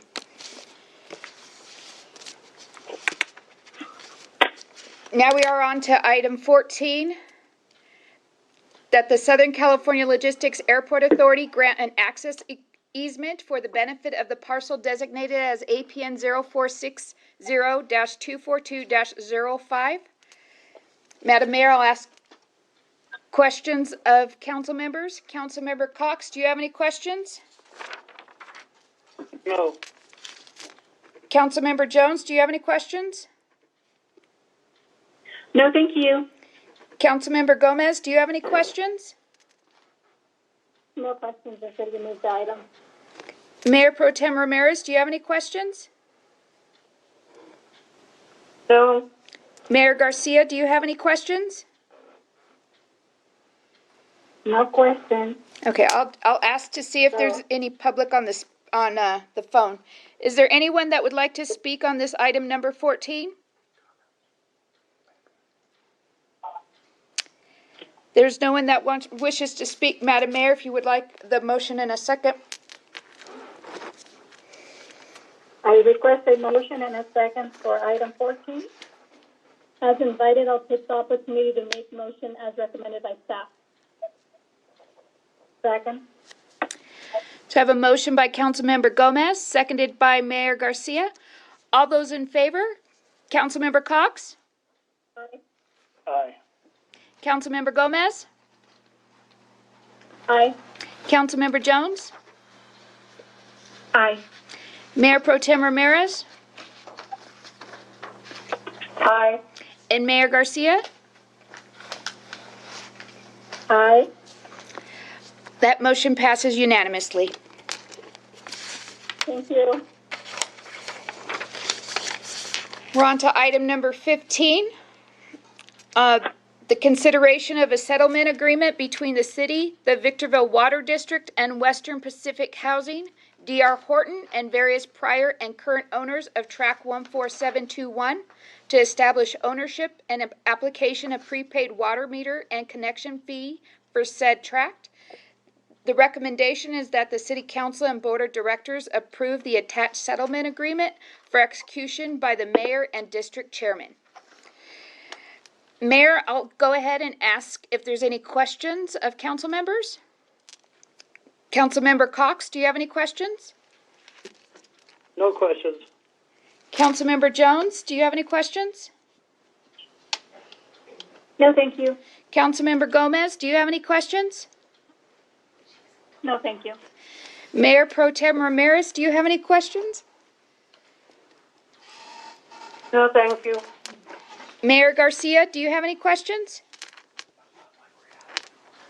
No question. All right, let me see if there's anyone on the phone that wants to speak on this item. Is there anyone on the phone that would like to speak on this item, on number 15?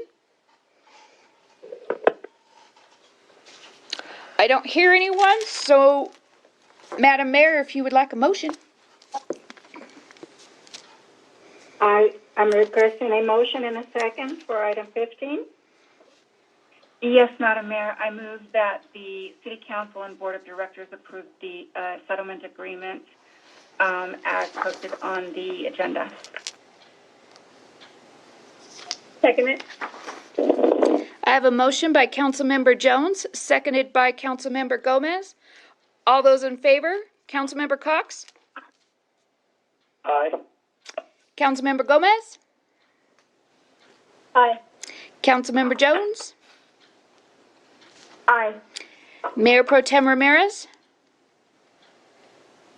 Aye. Mayor Garcia? Aye.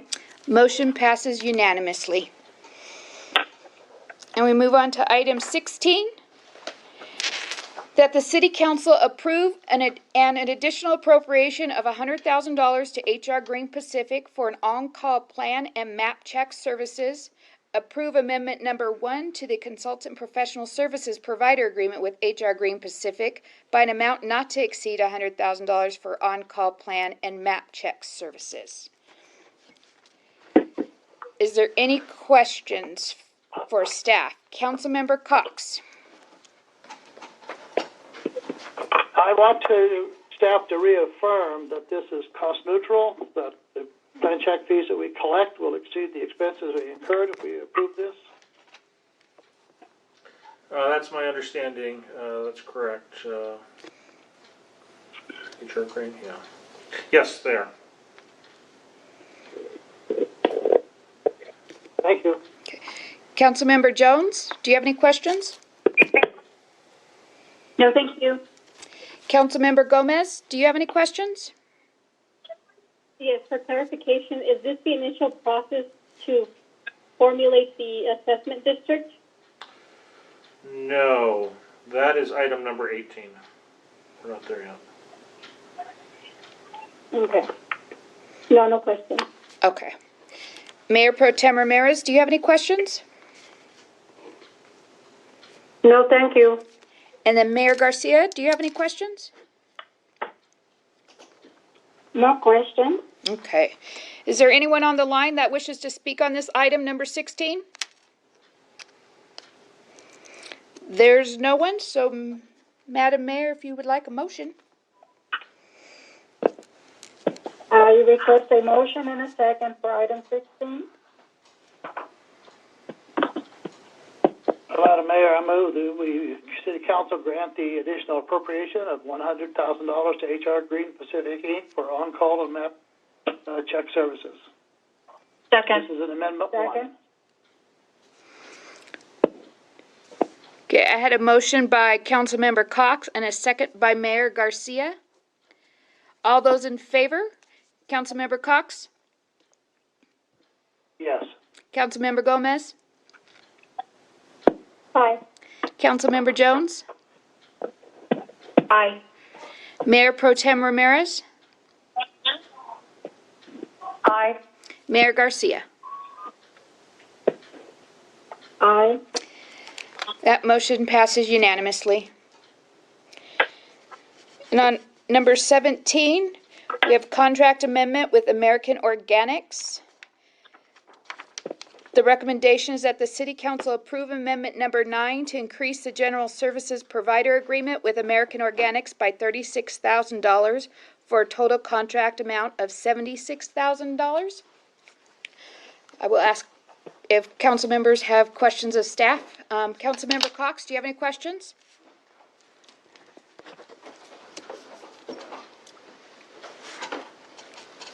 Did I lose you? Councilmember Cox?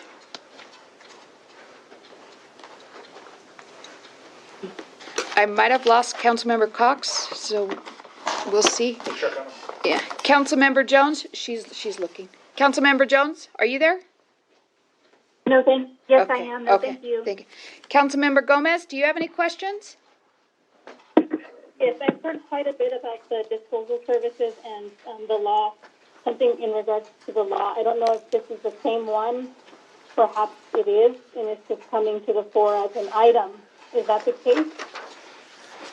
Well, there is an element of law that basically is established why we're doing this, and there is an Assembly Bill 1826 that does require us to start complying with certain organic disposal responsibilities, requirements. Effectively, the goal is to reduce the amount of organics that go to the landfill, and we've put in place a program that now is working with our restaurants where we're taking the food waste and actually diverting that from the landfill to American Organics. This contract is being sought by staff because the dependency upon American Organics now is expected to be longer than what was originally envisioned, in part because the project proposed by Burtec that is the longer-term solution to satisfying our organics diversion program is under construction. It was anticipated to be complete by this month, but it won't be complete by this month. It's more likely it won't be complete until June timeframe. So therefore, we need to amend the contract with American Organics so that we can continue to send them our food waste until such a time as our permanent solution is in place with Burtec over at the MRF. Well, thank you for that clarification. I appreciate it. No further questions. Councilmember Cox, I think we lost you. On item 17, did you have any questions? I did not, and they called me back on the cell phone, but I can barely hear everyone, so I'm dialing in right now. Okay. Mayor? Okay. Okay. Mayor Pro Tem Ramirez, do you have any questions?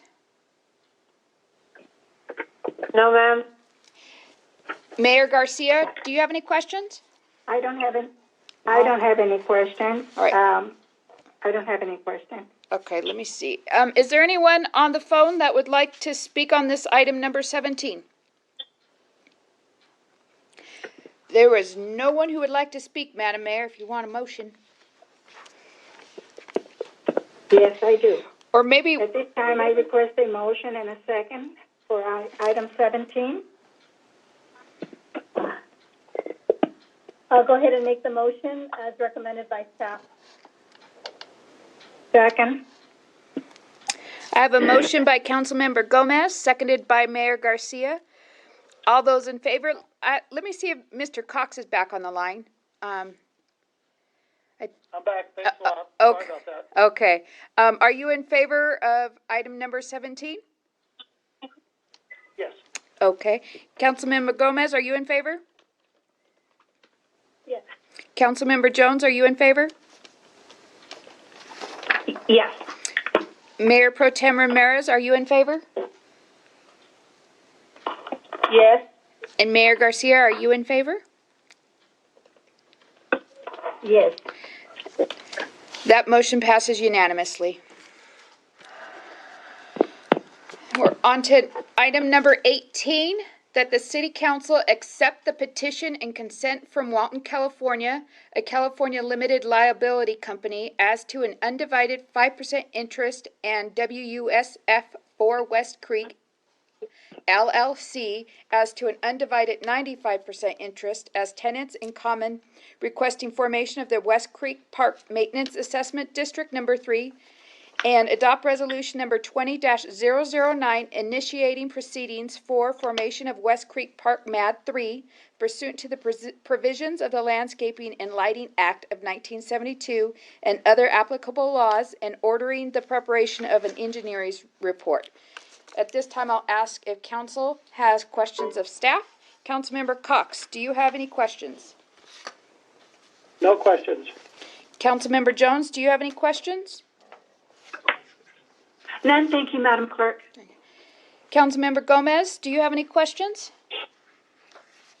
Yes, I kind of thought of this as an LMAT, but clearly the title doesn't subject it to it. Is a Park Maintenance Assessment District, which I don't think I've seen in the tenure of my council. So if this is a maintenance assessment district for a park, must there be people that acquiesce to it before we approve it, and then there's a 282? What's that process for the park? Same as an LMAD?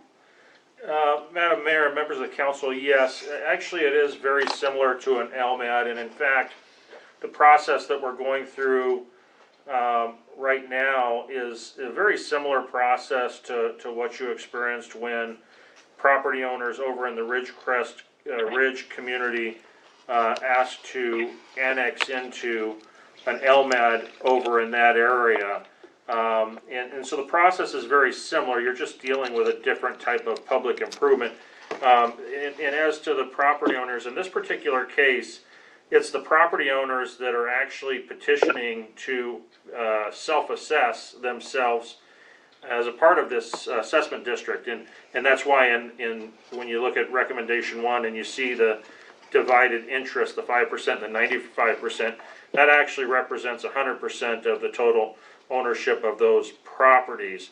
So effectively what is happening here is the property owners have petitioned the city to have a maintenance assessment district formed. In this particular case, it would be an assessment district for the purpose of maintaining a to-be-built park in this undeveloped property, and the staff report identifies the number of tracts, and there's quite a few tracts. I think it's 11 single-family residential subdivisions, to be precise.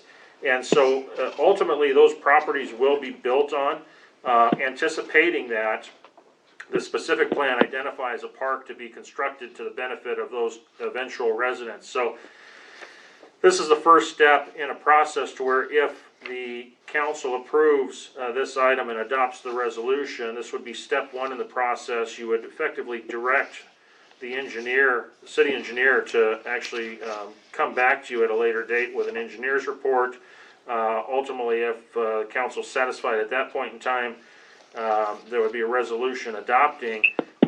Ultimately, there'd be a vote sought by the property owners where votes would get tallied at a public hearing meeting on or about June 16th. So very similar to the the LMAD formation process.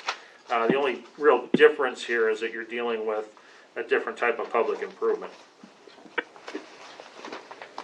I see. So one other question, is it presumable to state that all the parks are under a type of assessment? I just answered my own question. It can't be. But maybe perhaps some are under this type of guise and others are perhaps subsidized under the Community Services Department? That's correct. That's correct. Not all parks are subject to a maintenance assessment district. There may be more than one. I can think of one, which is over in a subdivision called Las Haciendas, and if Janelle Davidson is on the phone, are there any other park maintenance assessment districts in the city other than Las Haciendas? No, that's the only one. Thank you. No further questions. Thank you. I have a question. Okay. Hello? Yes. Yes, on the park number A, off Tomahawk Street, I've been told many, many times that pocket parks are not advisable because parks need restroom facilities and so on, and parking in this is too small to have one, I would think. Is that really going to be a pocket park? And second part, if you go down to the extension of Alamo Way, there's 2 or 3 lots that don't have a number on them by Park C. If you look at Park C, and then you look directly to, where's the directions here? I'm looking, I don't see any directions. Oh, north. So if you look directly north at Park C, northeast, there's 3 lots not numbered. Were those anticipated to be for expansion of Park C? Or are they individual lots? Are they privately owned? Are they to be developed? Why are they there? Doug Matthews, who's the Public Works Director, authored this item. Maybe Doug, or a combination of Doug and Janelle, can speak to that. It may also be Scott Webb as it relates to the specific plan and the types of conditions that get imposed to allow for this kind of development. Even though it's not a PUD, it's a specific plan. And in exchange for things that they get in specific plan, there's usually certain types of amenities required to get it approved. So maybe with the combination of them, they can answer the pocket park questions and what are some of these intended for.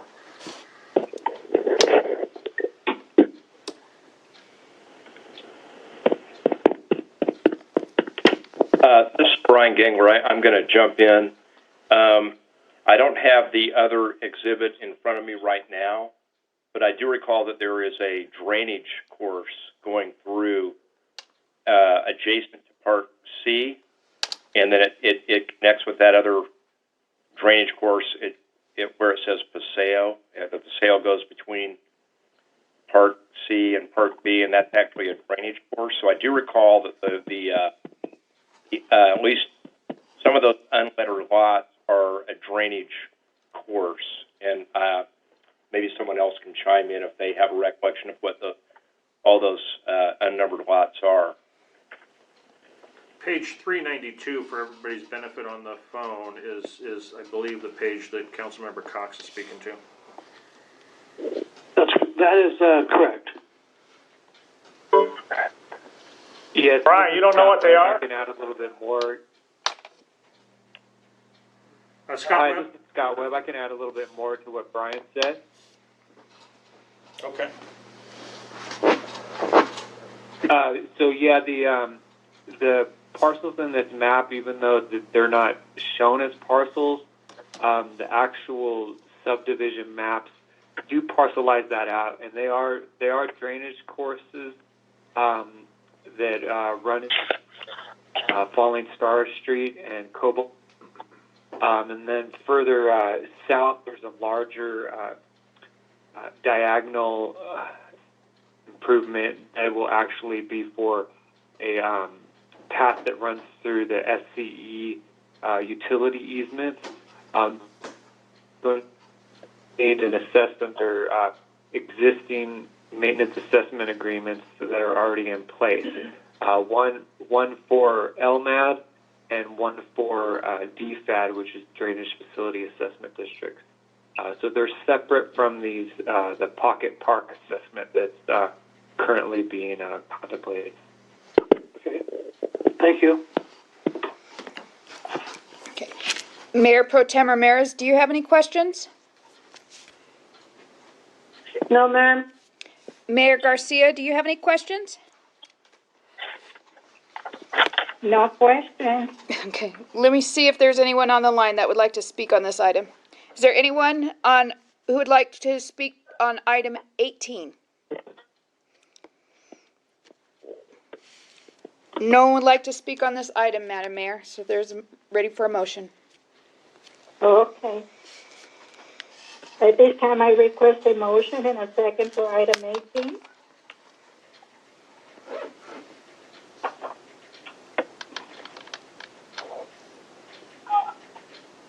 I would like to I would like to accept the petition as consented by the recommendation of staff, along with the adoption of the resolution as recommended by staff. Second. I do have a motion by Councilmember Gomez and a second by Councilmember Jones. All those in favor, Councilmember Cox? Aye. Councilmember Gomez? Aye. Councilmember Jones? Aye. Mayor Pro Tem Ramirez? Aye. And Mayor Garcia? Aye. Motion passes unanimously. We're on to item number 19. Request to accept Strategic Partnership Program grant from Mojave Water Agency for Water Efficient Toilet Replacement Program and related authorizations, that the City Council adopt Resolution number 20-008 entitled A Resolution of the City Council of the City of Victorville, California, accepting the Strategic Partnership Program grant award from the Mojave Water Agency, amending the annual budget for fiscal year 2019-2020 for associated additional revenue and expenses and related authorizations. This time I'll ask council if they have questions of staff. Councilmember Cox? This is Jim Cox. I have a question. Okay. On the second page, on page 394, under discussion, it points out that these toilets will be made available to income qualified resident homeowners who are age 62 or older, disabled, or military veterans.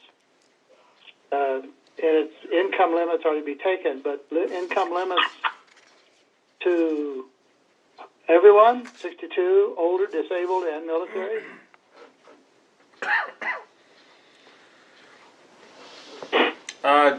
So it's people who are low income, no matter what they are, whether they're old, disabled, or military, right?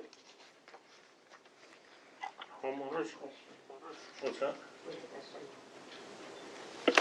Janelle. Janelle Davidson is the author of this item. She's the Director of Community Services. Janelle, could you help us with that one?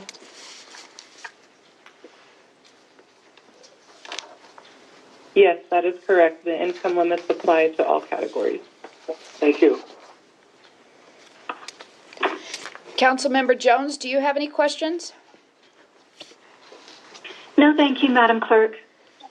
Councilmember Gomez, do you have any questions? Yes, I noticed that this particular item is to be adopted immediately. And my question is procedurally, why is something of this level as a resolution an immediacy rather than having a 30-day or any other processes? This is City Attorney Andre D. Bortnowski. All resolutions can be adopted effective immediately. It's ordinances that require a 30-day waiting period after a first and then a second reading. So, I'm sorry, you spoke a little too quick for me. I know the terminology is very important here. Would you repeat that? Certainly. Resolutions typically become effective upon their adoption immediately. That's typical standard, just as a motion to approve something is also effective immediately. It is when you have an ordinance, i.e. making a law, that you require a 30-day waiting period after you've had a first and second reading. Thank you. I appreciate that clarification. Mayor Pro Tem Ramirez, do you have any questions? No, thank you. And Mayor Garcia, do you have any questions? No question. Is there anyone on the line that would like to speak on this item number 19? There is no one on the line, Madam Mayor.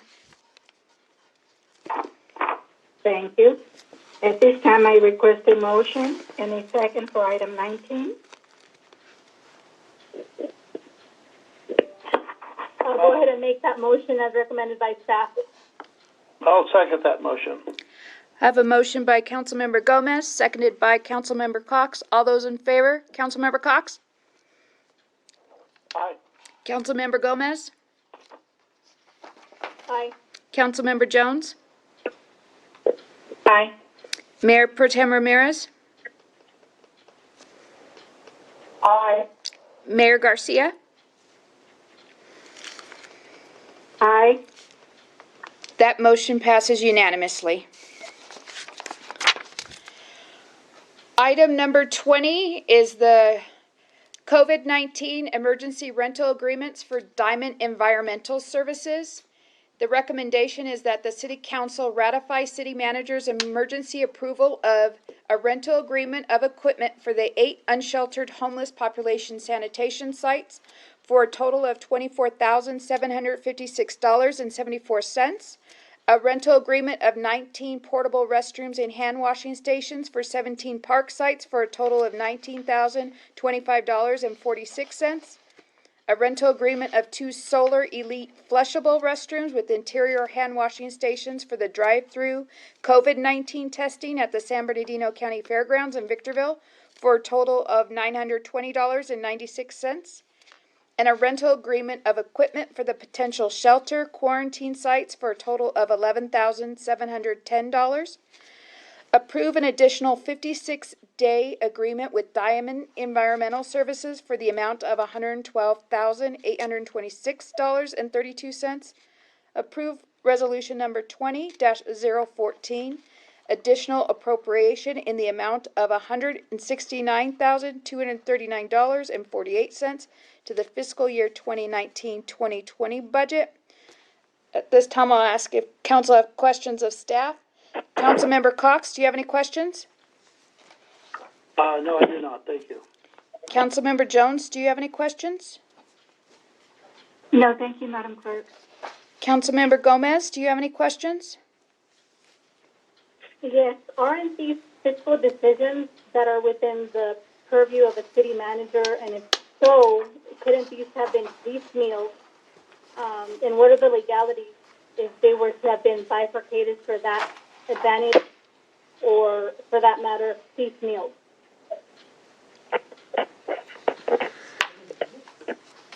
I'm not sure I understand the question, Madam. Well, let me try to reframe it because I spent time to write it down, so perhaps I could just speak it out. So it's my understanding that within the guidelines you have the power to adopt anything under 50,000, which if you would have brought them, you wouldn't have had to have brought any of these to council except the one that exceeds 50. So I wonder what the decision-making process behind and the legality of that process was to not keep that within the purview and not bring it to city council, or what is going on? Madam Mayor and Council, it's Sophie Smith. I think I can answer that question. And we also have George Harris and John Mendiola, who would oversee the finance and purchasing process that could chime in. But I believe because you're seeing 3 different contracts. I think one's in the amount of $24,000, a smaller amount, $19,000. I'm sorry, it's not right in front of me. That in of itself, each one of those could be approved by the city manager. However, our purchasing guidelines indicate that when one vendor exceeds an expenditure of $50,000, which is above the city manager's authority, he has to bring it to council.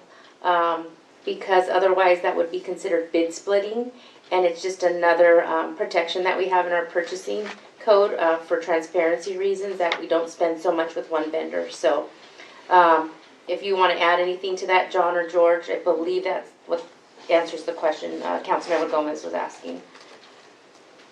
If I may, if I may stop you for a little bit, you spoke something that's out of the league of my understanding.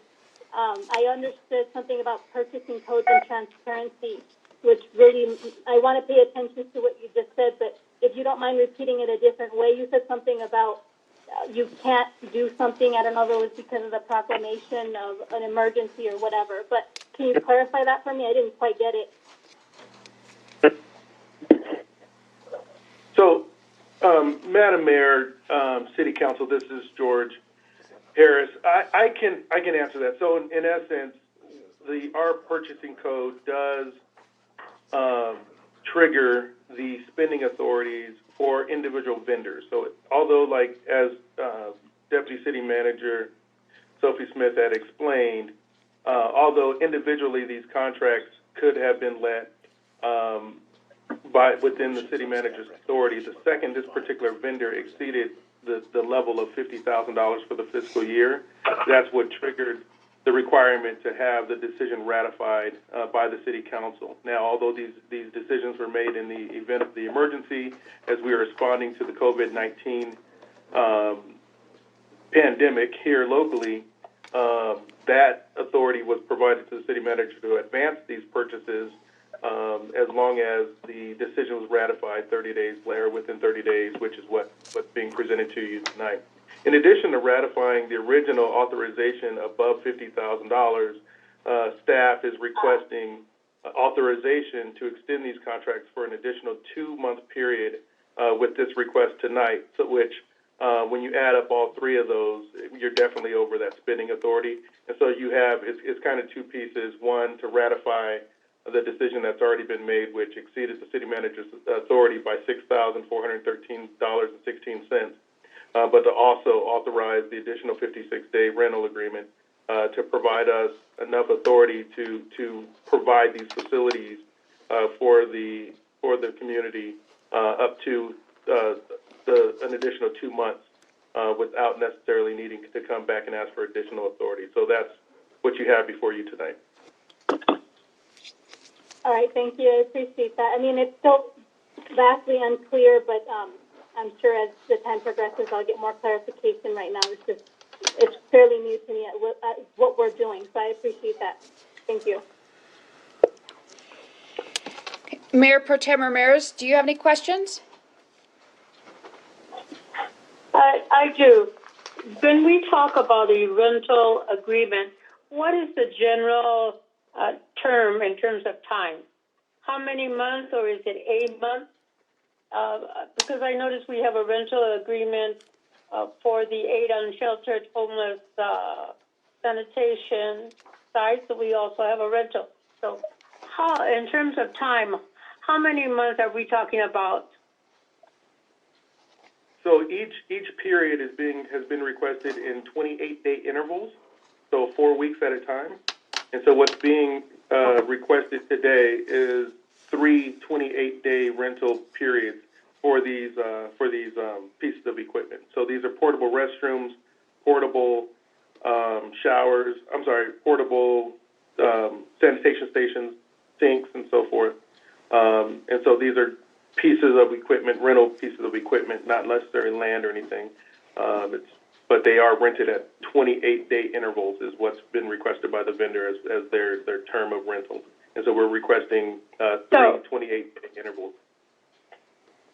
Oh, okay. So now, when we say that, does that mean that in 28 days, 30 days from now, you're going to be requesting the same amount of money? No, so what's before you tonight is actually we are requesting 3 28-day periods, so a total of 3 months. Okay, so they're consecutive, not concurrent. Correct. Correct? That's correct. So okay. the 3 months will run consecutive. Okay, so that upon the termination of that contract or rental, then is there a possibility, I'm asking, that we will continue with the same contract? There is a possibility should the need still exist, but at that time it would be appropriate for us to return to council for additional authority for this particular vendor. Oh, okay. Or would it be renegotiable?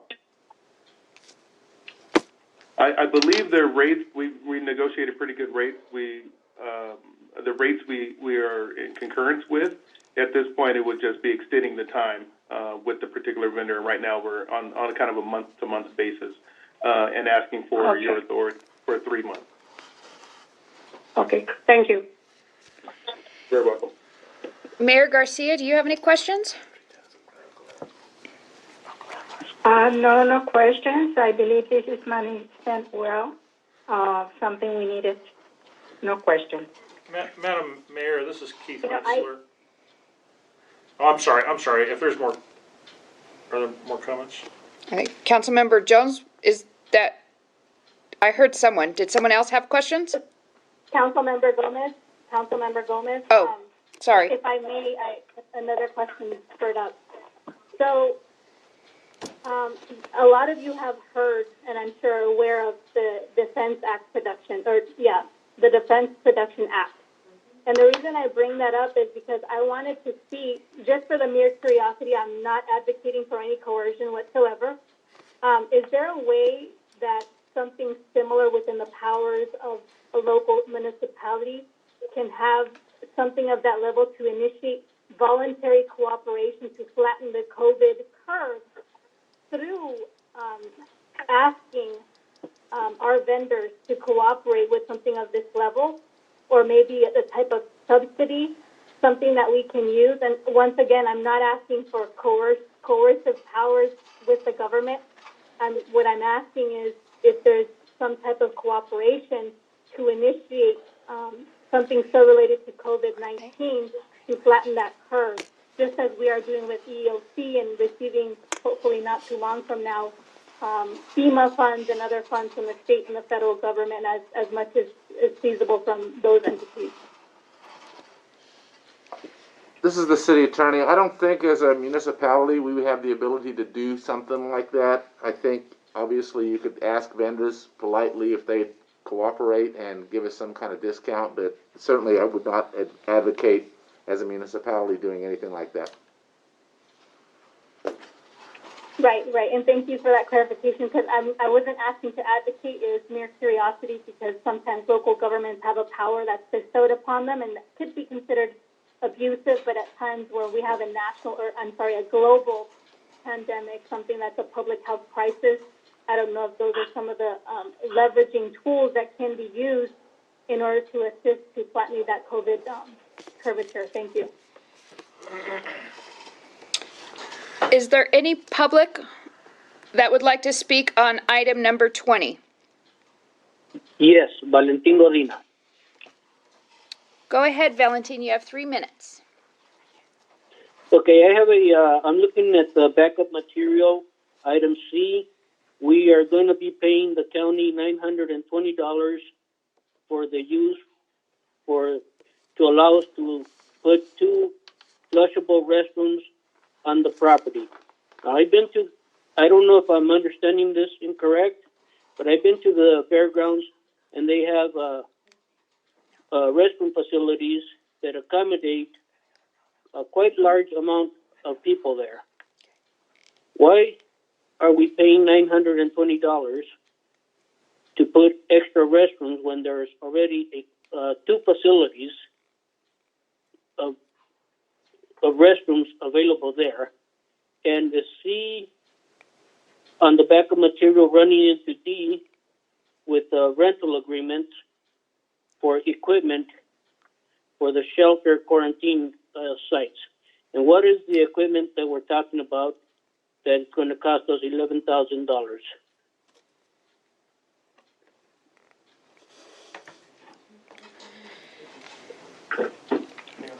Is there any other comments? Is there anyone else on the line that would like to comment? No, Madam Mayor, there's no one else that would like to comment. Madam Mayor, if I might. Thank you. Madam Mayor, if I might, this is Keith Metzler. Just one point of clarification I'd like to get from the Deputy City Manager before the council votes. And in the staff recommendation, item number 3, it identifies or references that the resolution contains an amount of $169,239, and that seems to be slightly different than the amount that's actually in the resolution. So I want to make sure that as we're approving this, we're approving the right amount, and if the resolution needs to be corrected, I think I would ask that the council consider amending the motion to do that, but I need some clarification from George, if I can. Page 416 is the resolution. I believe. So 416 should be for the entire, okay.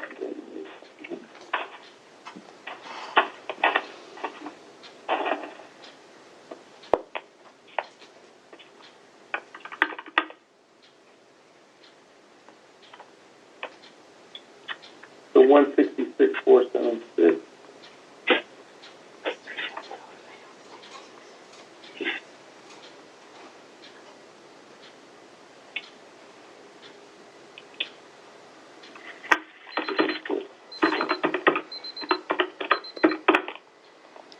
Yeah, so that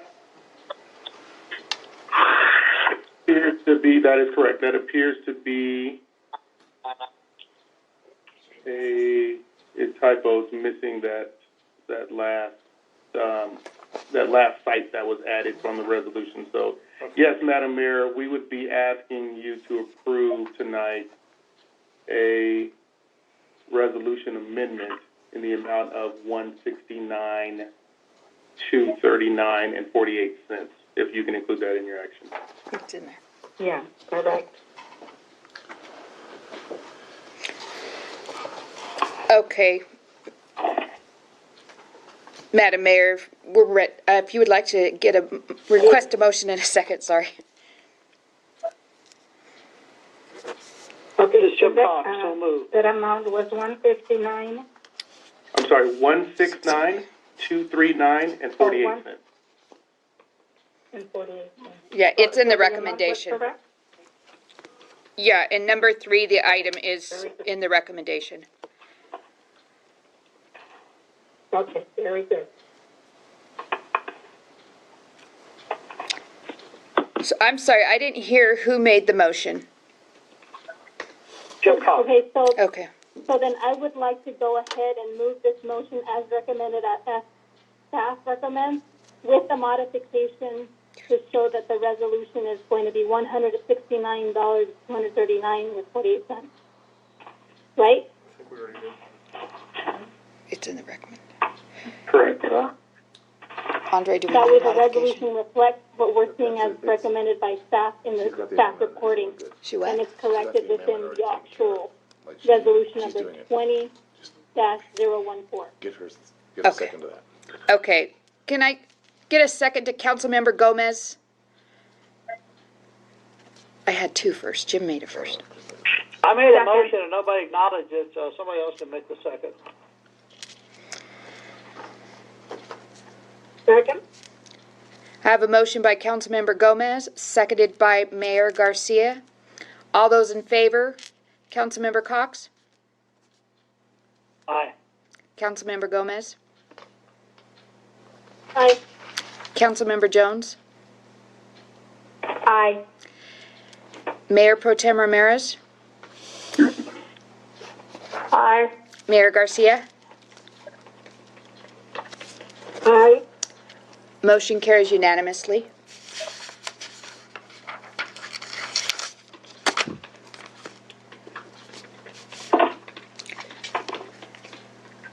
The next item is number 21, the training schedule and any actions at the discretion of the City Council. I guess I will ask council if they have questions. Councilmember Cox, do you have any questions?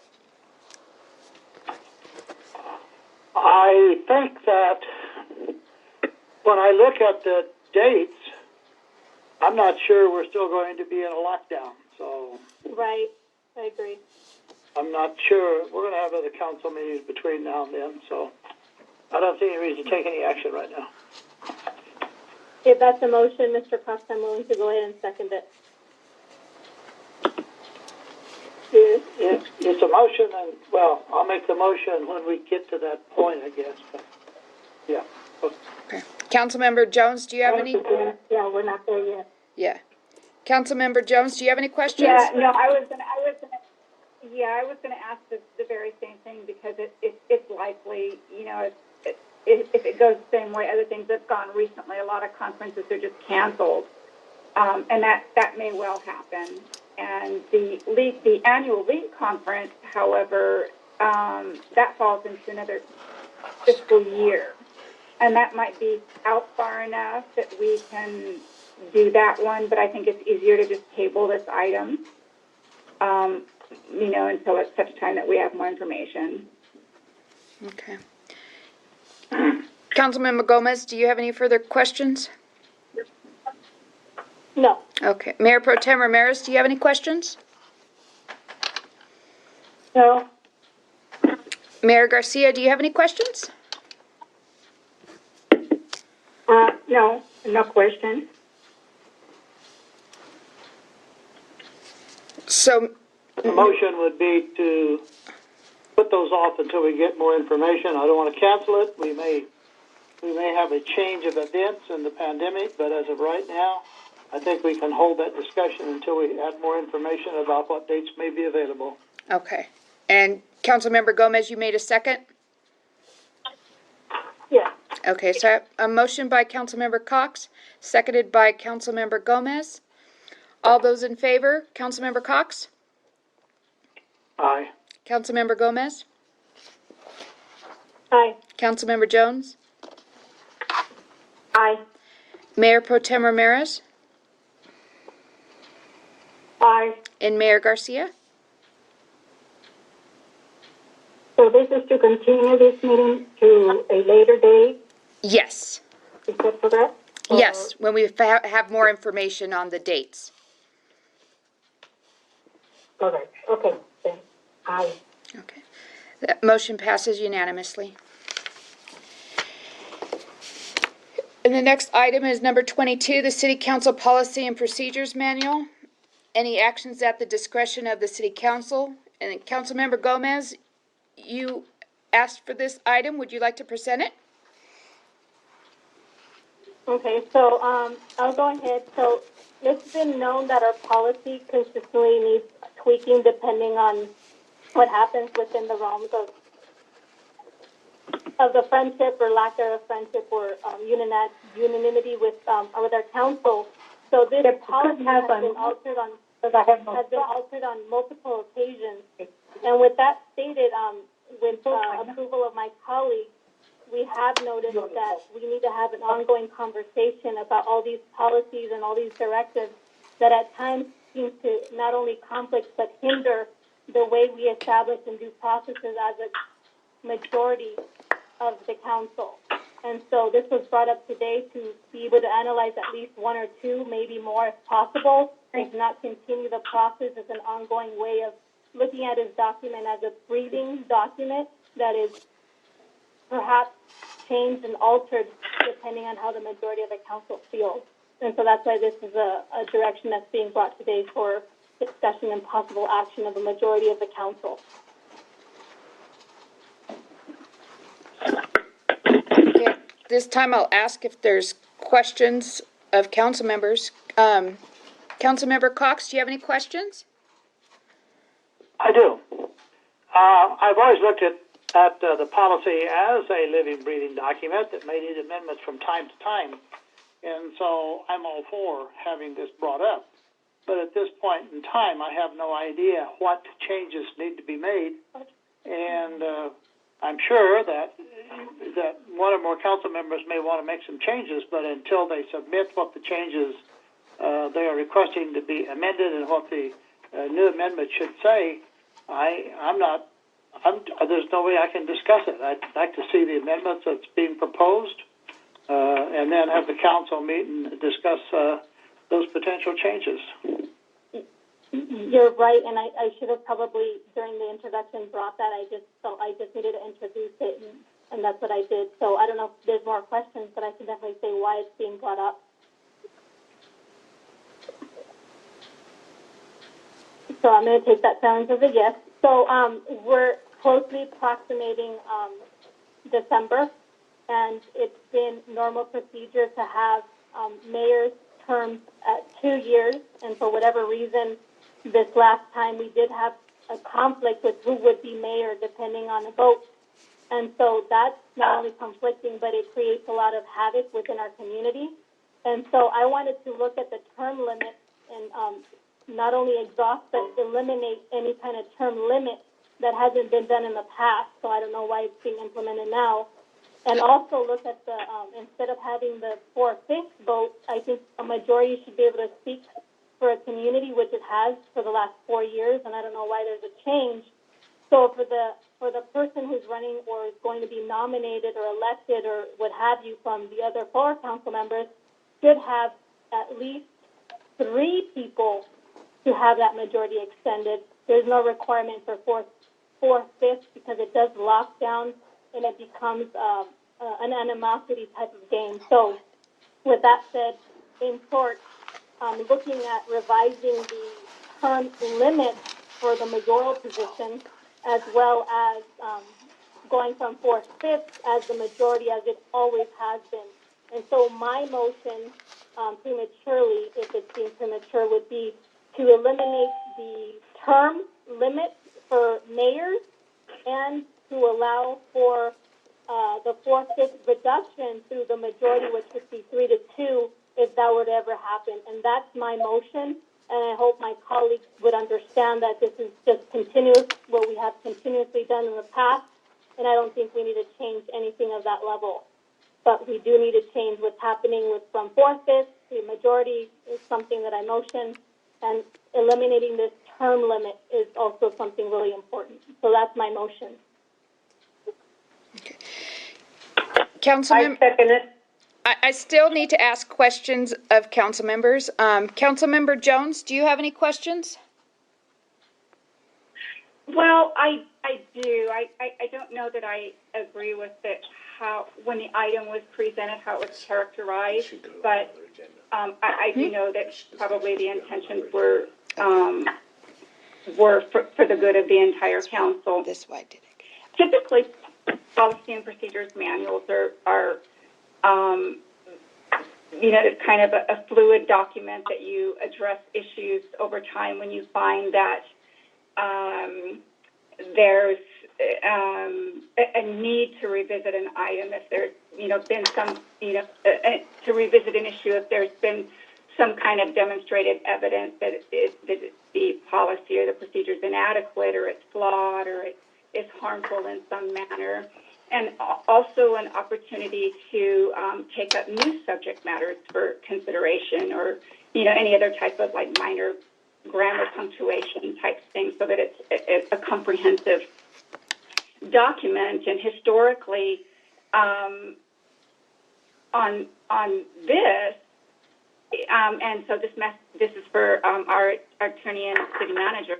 Historically, on this, we've always done kind of a global look-see at it, and not just pinpointed certain things to look at. Although that's something we can do if the council wants to do that. If we're going to go that direction, then I certainly have a number of other things that I would like to take up. And but I'm just almost thinking that we need to kind of set the guidelines as to what why we're going to revisit certain things and what the parameters for that should be. So correct me if I'm wrong, we've always done kind of a global look-see at the policy manual because it's kind of a nascent document. Is that correct, Mr. Metzler? Well, that's what we have done in the past, is my recollection. But quite honestly, I think the council's whatever the council's prerogative is the way it can be looked upon. Let me chime in. Right. So, yes. Let me chime in if I might, City Attorney again. To the extent that you want to discuss specific changes to the policy manual, such as the one suggested by Councilmember Gomez, I would recommend that you agendize that for an upcoming meeting, maybe the next meeting, with specific recommendations as to what to change. Because right now, for the benefit of the public, this was just noticed as a general discussion about whether or not we want to even change the policy manual. And I don't think it's fair to the public to have a discussion about specific items you're going to change without them having the opportunity to participate in that discussion. So I don't have a problem with what Councilmember Gomez is suggesting. I just think that suggestion should be a motion to have a discussion of that and or other items of interest to the council members at the next meeting.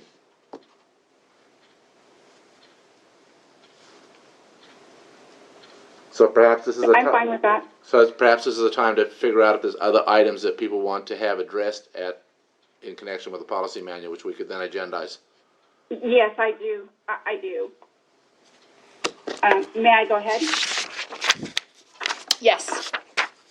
So if we're going to be specific on it, then well, first of all, in our recent governance workshop, and this was one of the main things that came to my mind, the council agreed that we would amend our policy manual to include the norms that we set out during the governance workshop. So that's, I think, a given. Also, the public comment periods, I think we need to consider whether speakers should be able to share any remaining time with another speaker. I think we've had one occasion recently where someone made a request before the meeting, and I think that's worthy of discussion. I think that we need to explicitly define the appointment process for the annual reorganization so that we don't have the inelegance that we've experienced over the past couple years. We may want to define the process for the council to present nominees and the council appointment process. So, because I think our nominees are largely volunteers and they should know what to expect during that process and know that they'll be treated with respect.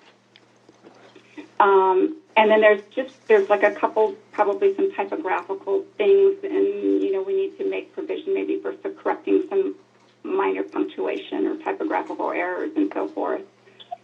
And then also in our manual, we talk about the requirement that if a primary is going to be absent on an outside agency meeting, that they're to notify the alternate, but it doesn't really clarify the reasoning. And of course, the reasoning is that so that the city is represented at the meeting. So that might, we might want to have that further clarification on that.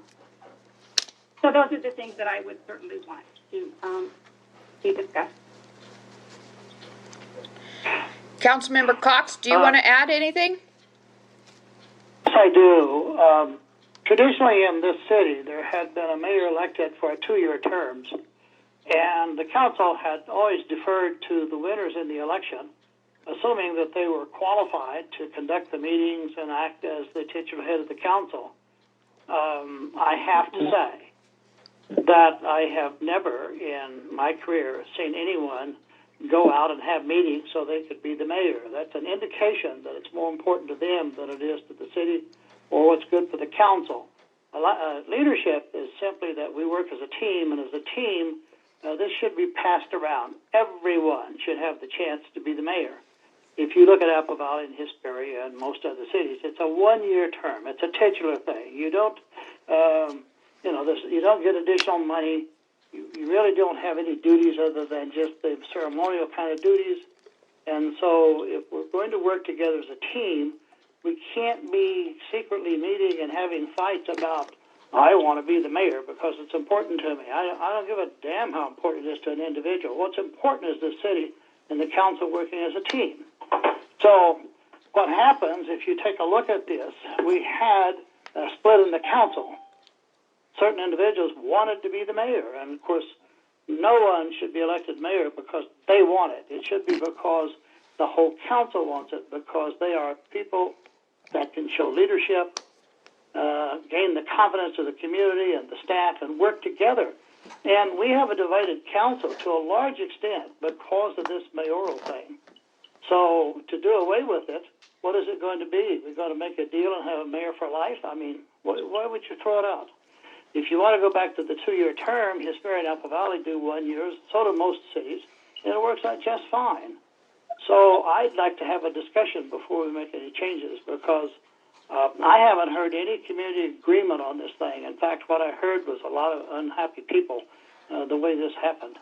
Selecting the mayor, yahoo, next day, the mayor selected. In this case, we get a big write-up in the press because it wasn't done right, and I think all the council members know it. So, if it's that important to 1 or 2 individuals, then go ahead and divide the council and become mayor and maybe circulate a petition that it's elected and you can be mayor for life. But for God's sake, show some leadership, pass this around, let everybody have a chance. We all equally represent this public. We are all have the same responsibilities. And it's not that important. The only thing that's important is showing leadership. I was hoping that we wouldn't do any changes until we hired a consultant. I don't know what that consultant is going to do. I don't know when the next meeting is, but I'll bet you that they touch on this subject. Why don't you give them a chance? We're paying them good money. Listen to what they have to say. There's no changes that need to be made right now that are earth-shattering. In fact, there are no changes that need to be made until December, after the next election. Okay. Thank you. Thank you. Mayor Pro Tem Ramirez, do you want to add anything to that? Well, of course I do. Number one, I understand Mr. Cox's opinion, but that is all it is. It is an opinion. It is not a fact. It is the will of the people that determine who gets elected, and it's the will of the council to determine who will be mayor and mayor pro tem. We live in a democracy. That means that everybody has the right to vote, but no one has the right to limit or restrict anyone. If you have leadership, it's not limited to 1 year. It's limited by your ability to achieve. I have two friends, female friends, one in Fontana and one in Rialto, who have been mayors for over 20 years. And they keep getting reelected because they do a good job. I do not understand why 1 year would make you a good mayor when it takes more than 1 year to be able to achieve anything at the city council level. Therefore, I find it a question of choice, not a question of restriction. Therefore, I do not agree with what I have heard. Changes have to be made because life changes. This is why things have changed today, because of the virus. We do not wait until December to find out whether we're going to be alive or dead. We are going to do things that will create change for the betterment of our society. Therefore, if you look at your policies, much of which was written by others, not by even those who are sitting at the city council, the city council members are responsible and obligated to look at policy, not the city manager and not the city attorney.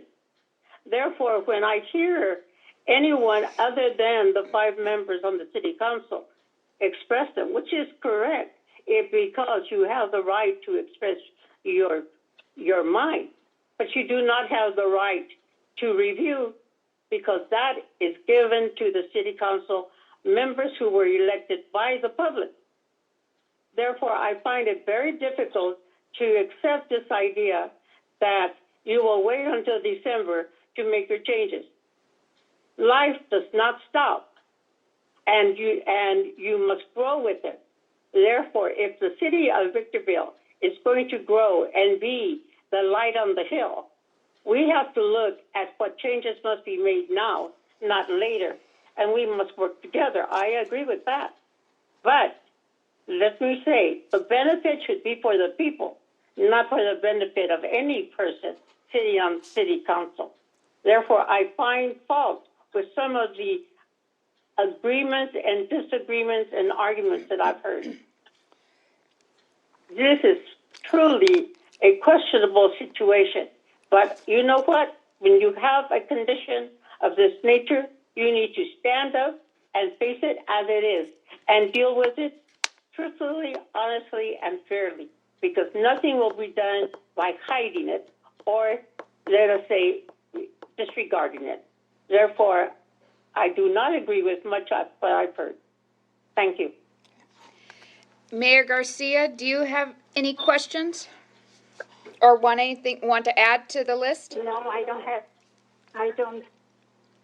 have any questions. I just feel that we do need to review, possibly, just agendize. I don't know, it's up to Blanca, it's her calling.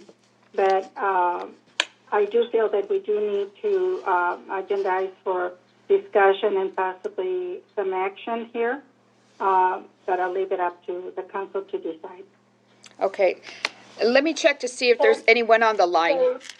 Oh, let me see if there's anyone on the line who would like to speak during public comment. Is there anyone there that would like to speak on item number 21? Yes, Valentin Godina. All right, Valentin, you have 3 minutes. Okay, I've been a resident of Victorville for over 30 years, and I do not recall ever having a change to the current policies. If we're going to be up to date and hear the people and understand what the people want, we need to understand that times change and our policies should change with it. The people, the residents of Victorville, have a right, in my opinion, to weigh in on who their next mayor is. And we don't have that option as it stands right now. So how can somebody be elected mayor when the voting public doesn't have a say? That's my comment. Thank you. Is there anyone else that would like to provide comment? There's no one else. Would you like me to review the list that I have so far?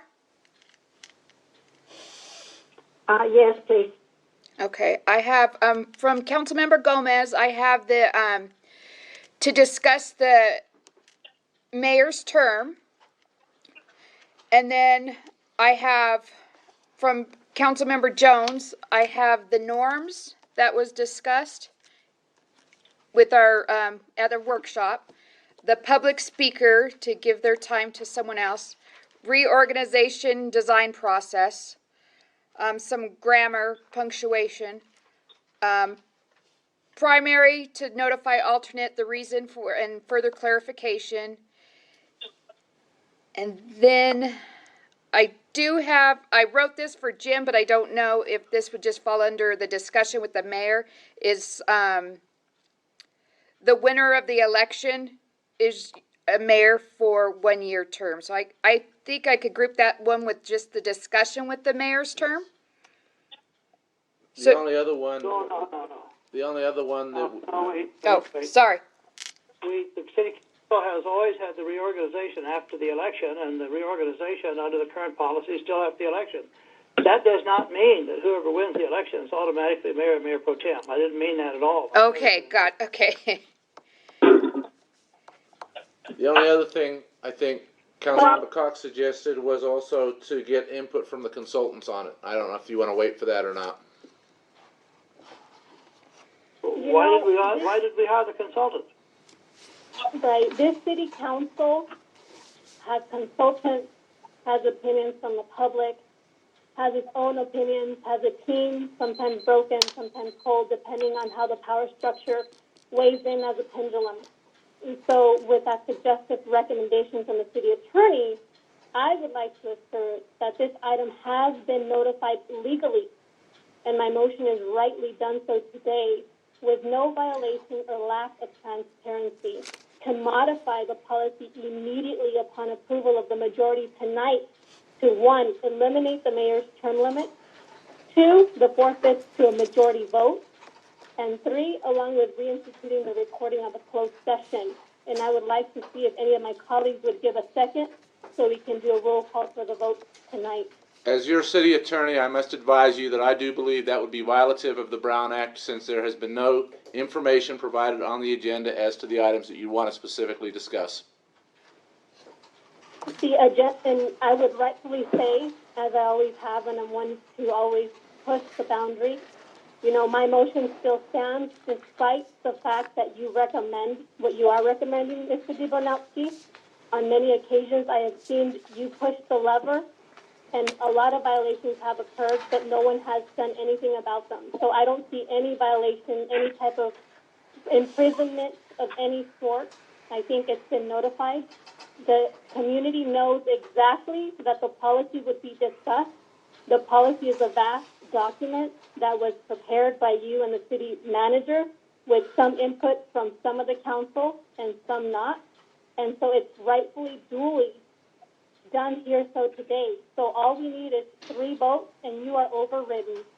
And that's my motion. I'm not going to back it up, and I always push the level. If my colleagues would like to join me and see what we can make happen tonight, I'm not fluttering or backing up. That is my motion, and you see I modified my motion to include reinstituting the recording of the closed session.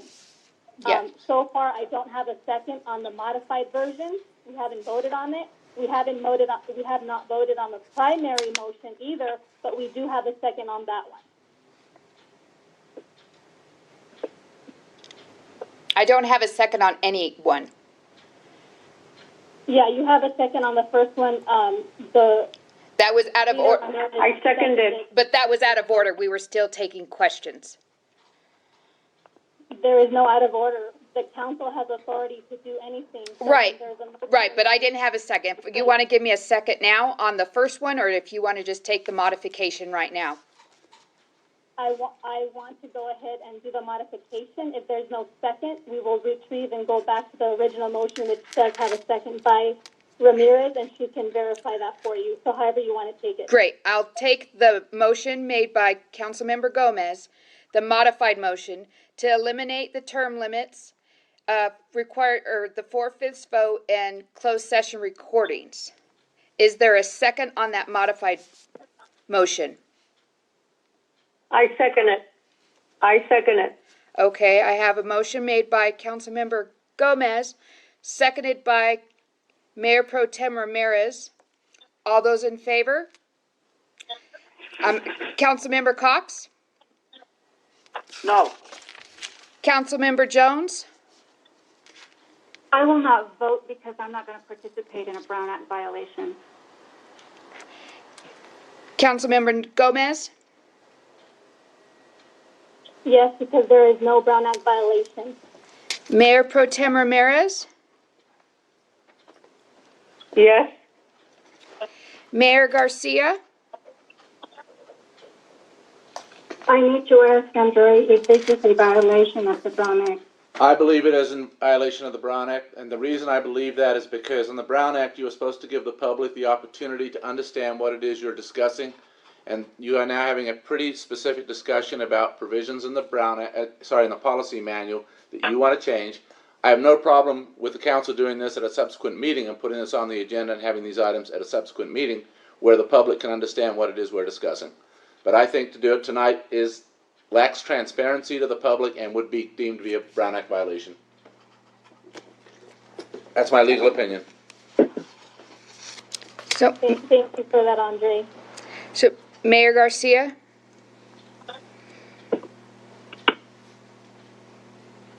Well, I don't want to vote on anything that's going to be a violation of the Brown Act. My recommendation would be for us to agendize it to the next meeting, and then we can actually do it without a violation of the Brown Act.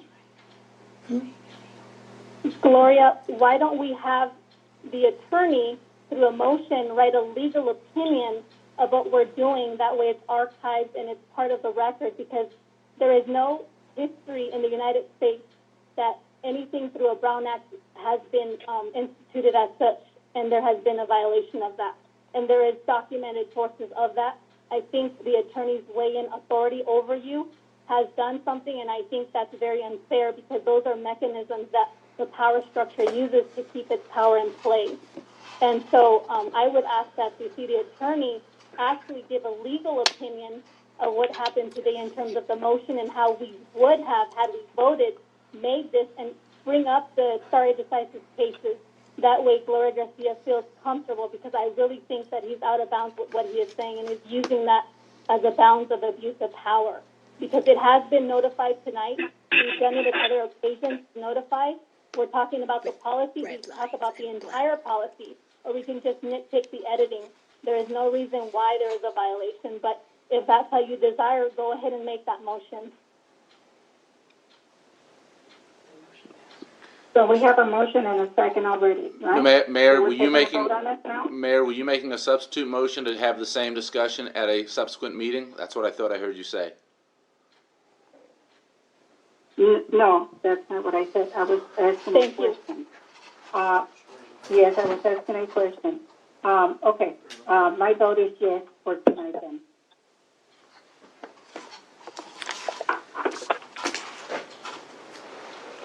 Okay, that motion passes with Councilmember Cox and Councilmember Jones voting no.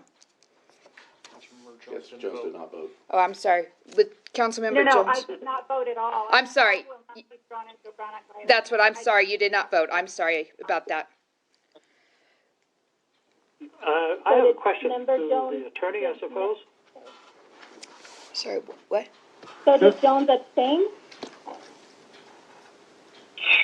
Does she abstain? Yes, she's abstained.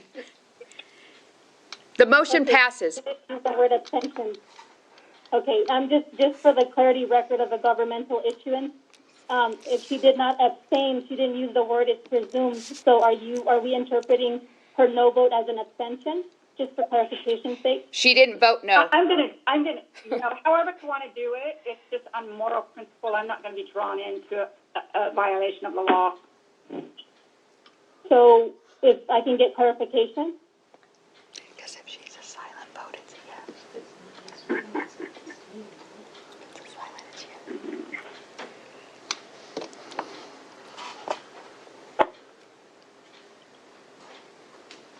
Hello? Yes, can we get clarification for Jones' vote? Because I know we have to pre-approve that next time that we come in. We are waiting on some clarification. From Ms. Jones? Yes. The clarification should come from legal counsel. So you're not voting at all on the item, correct? I'm not voting yes or no, because then I'm participating in a violation of the law. That's essentially an abstention. Okay. Okay, thank you for that clarification. I appreciate it.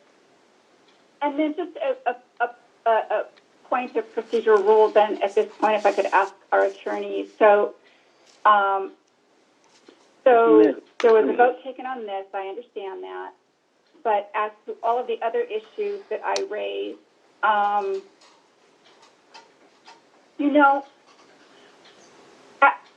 think I don't even want to raise them at this point except for the amending and putting the norms in, because I think we all know how this is going to go. So I just don't think it's helpful. I do want to qualify by saying that it was never important for, I don't know who the individual plurals were that wanted to be mayor, but, there's been some mischaracterizations over time, and certainly I was not one of them. I would never wish to, and have repeatedly said, I would never wish to serve in any capacity other than what would be the will of the majority. So to put me in that camp, it just isn't, it isn't factual. So thank you. I did have a question. Yes? If we have now modified the role of the city council and omitted the term of the mayor, how long does the mayor serve? According to that motion, there is no term for the mayor. Okay, so that'll carry through the next election, whether she wins or not. Never mind. This is just crazy. This is ridiculous. Good night, everyone.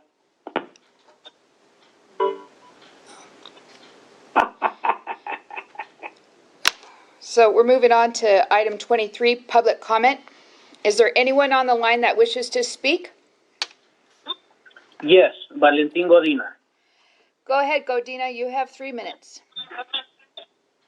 I would like to thank the City Council for opening the door to modifying the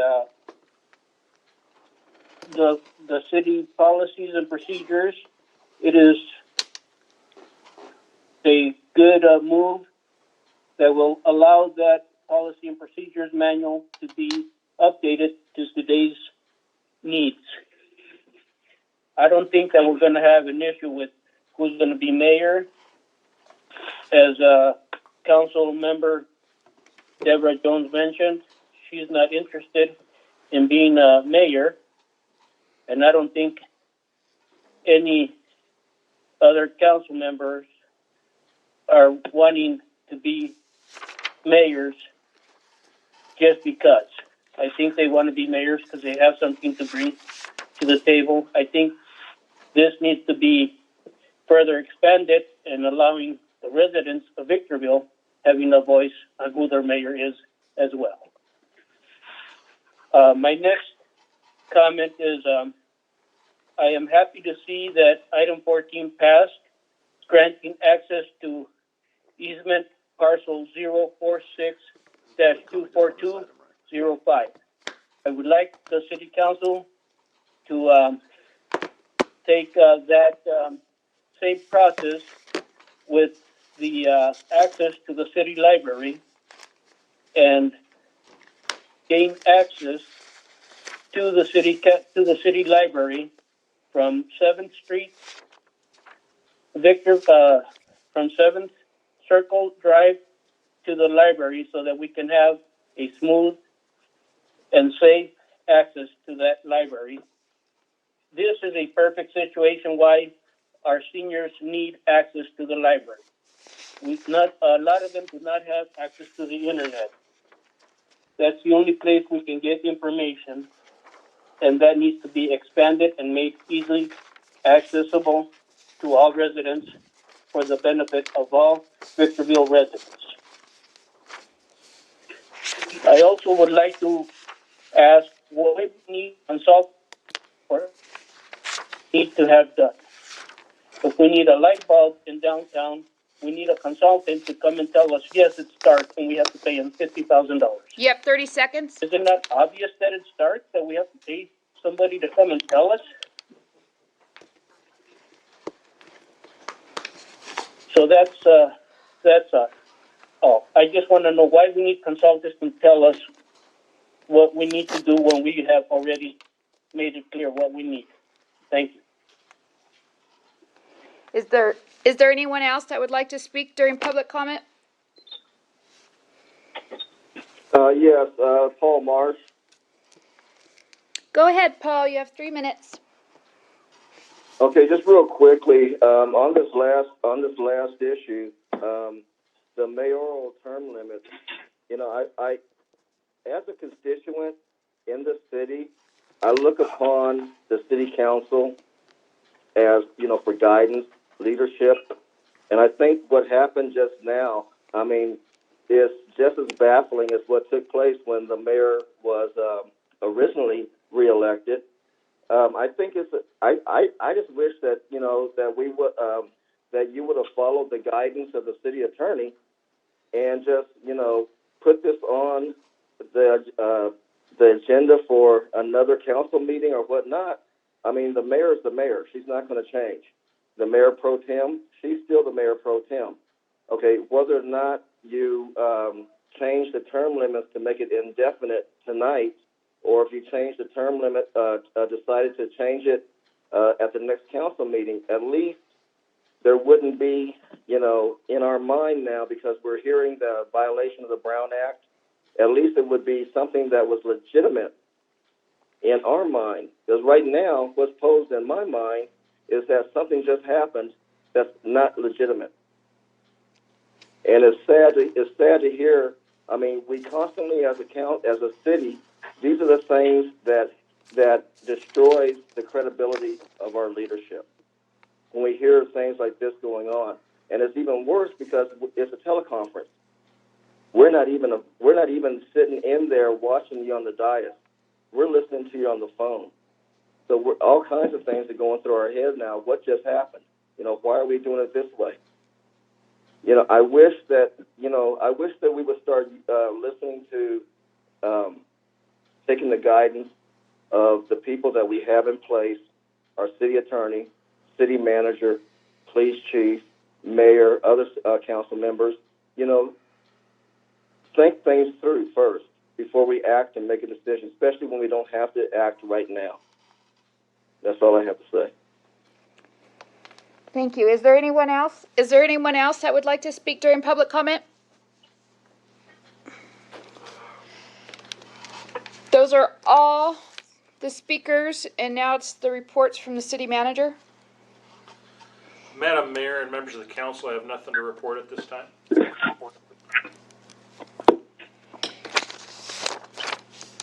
Now, item 25, discussion and possible action regarding upcoming agenda items. Councilmember Cox, I believe, left. Councilmember Jones, do you have anything? Yes, I do. Thank you, Madam Clerk. I'd like to move that we place on the soonest possible agenda an item for discussion and possible action, whereas we consider revising the policy and procedures manual as it pertains to amending it so that we include the norms that the council decided upon in our governance workshop held in March of 2019. Is there a second?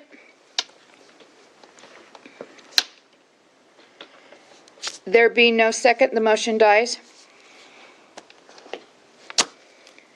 Do you have any other further items?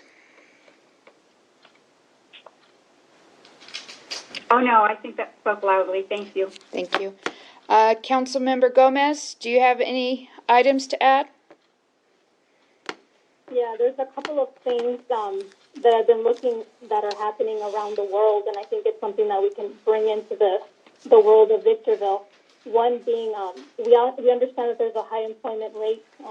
No sooner is it going to start continue to spike. And so I've been hearing a lot about eviction moratoriums, and I'm not sure if it's within the league of this council to be able to look at how other cities are looking at eviction moratoriums and then a payback situation within 6 months so that all our businesses or residents that could be potentially ousted with the COVID-19 affected areas would not suffer an eviction. And we already know the utilities shut-off would not be occurring, but to implement something soft so that it allows for our communities to feel safe during these uncertain times during the public crisis. And so that's what I would like to make as a motion tonight, to prepare and look at how we can bring an eviction moratorium to the city of Victorville if it's plausible for the rest of the council as a majority. Madam Mayor and members of the council, if I might, and I apologize for the interruption, there actually already is one in place that was issued by the governor of the state of California on March 27th, and it did apply statewide, and it does affect us here in Victorville.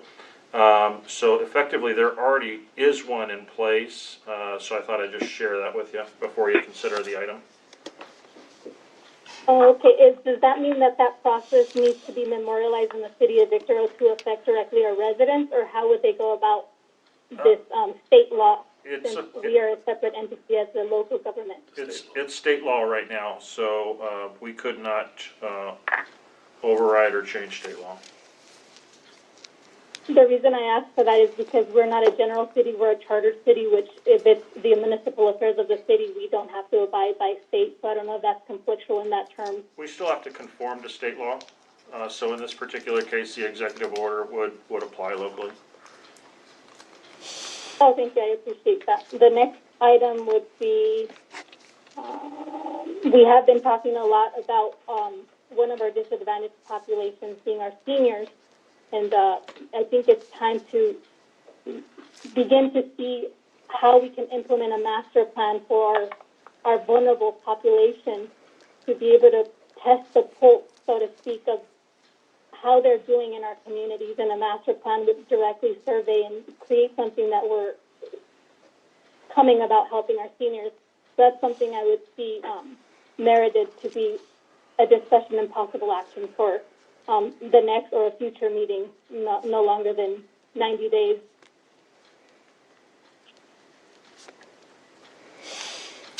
Is there a second?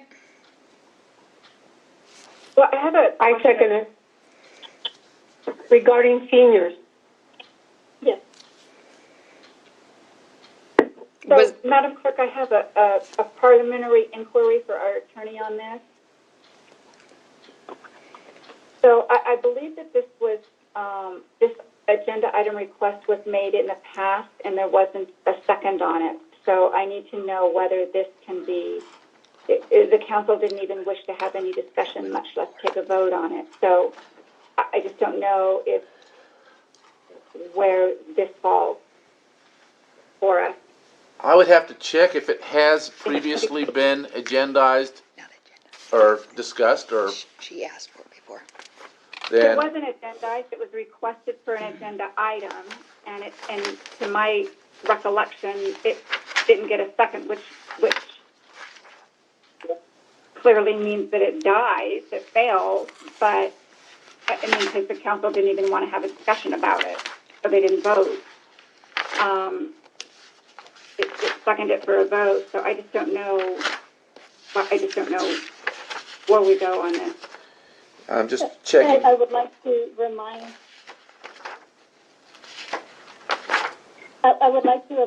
that the majority of the council supersedes the policy.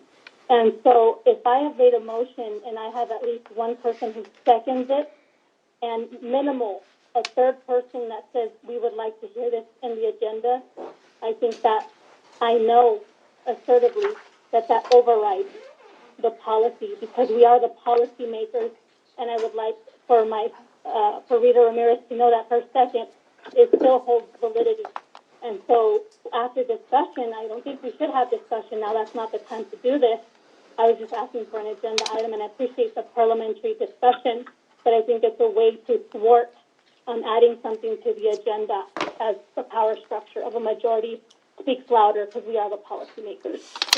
Begging to differ, we govern through law, policy, and procedure. We don't subjugate law, policy, and procedure to personal whim. Yeah, the council policy was previously adopted by a majority of the council members. In fact, I believe it was a unanimous vote to adopt the policy manual. The policy manual has a provision dealing with failed motions and indicates that they should not be brought up at a subsequent meeting unless the council suspends the rules as provided in section below, and that requirement to suspend the rules requires a 4/5 vote. Oh, I see. Of the entire membership. Correct. Okay, so did you notice what we just did? As 3 people, we suspended the 4/5. Should we be doing that again and again? I think this is not the way we should be doing stuff, but it creates a way of not having things for our community, like our most vulnerable seniors, which I think they merit a master plan, or at least a discussion and hopeful implementation.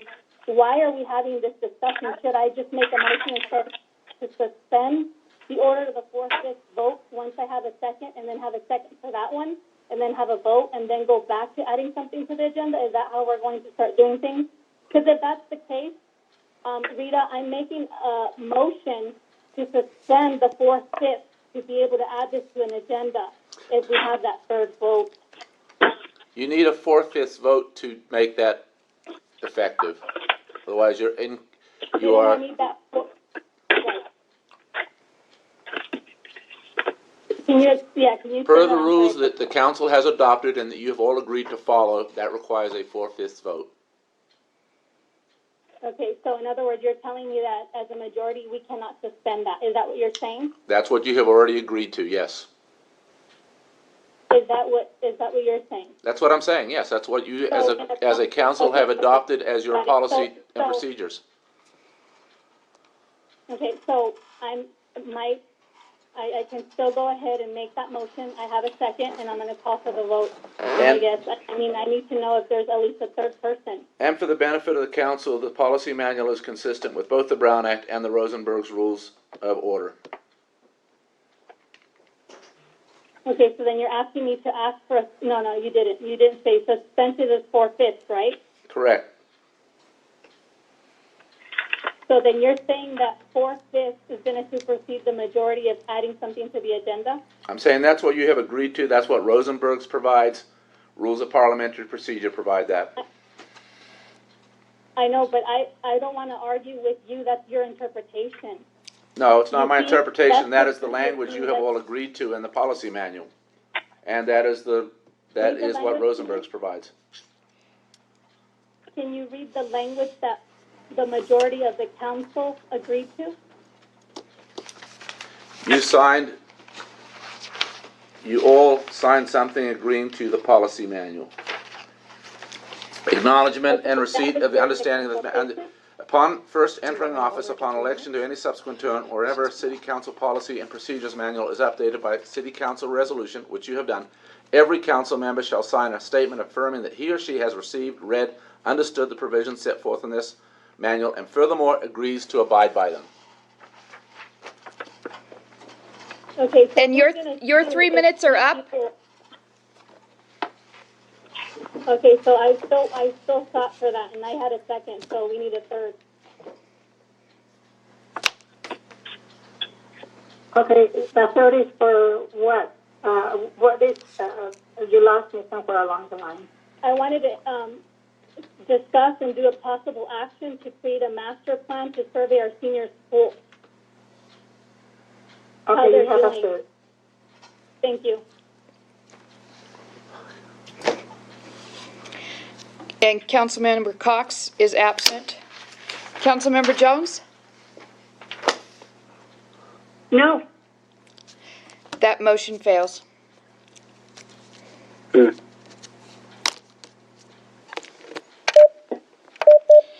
yeah.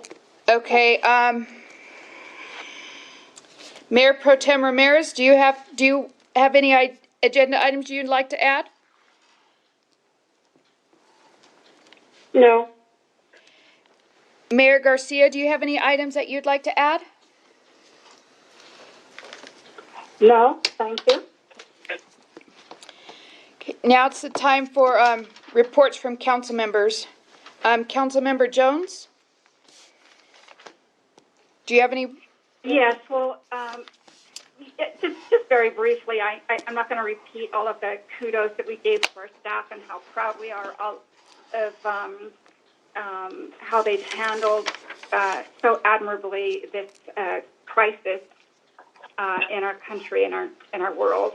But at the local level, they've just done an amazing job. But I really do want to just let everyone know that I've continued to do, my work as best I could, given the current crisis, and our world has certainly changed in the way that we handle meetings. But I've continued to participate in outside agency meetings, and I've represented the city in the primary's absence in accordance with policy and as would be expected by my colleagues. Thank you. Oh, and one more thing. Yes. We had a speaker earlier that said that I would never be interested in being the mayor. Excuse me, I just ran up the stairs. And to be very clear, my remarks were that at the last session I was not interested in being mayor because I would never want to serve in a way that my colleagues didn't want. That doesn't mean that if I were asked to do it in the future that I wouldn't be willing. Thank you. So sorry, I ran up the stairs. I'm out of breath. Thank you. Councilmember Gomez? Yes, particularly the comments are going to be very poignant and very assertive, as they always are. I want my colleagues to understand that within the power of the majority in any local government, anything rise. We are the policymakers and we make those policies, and I don't think we need to allow people who are unelected to be able to do things to thwart with methods and strategies that really circumvent what the majority is. And I think today has been witnessed. I know today it has been witnessed and used through the force of an authority figure. Like I say, a lot of the authority with a title comes the initiation.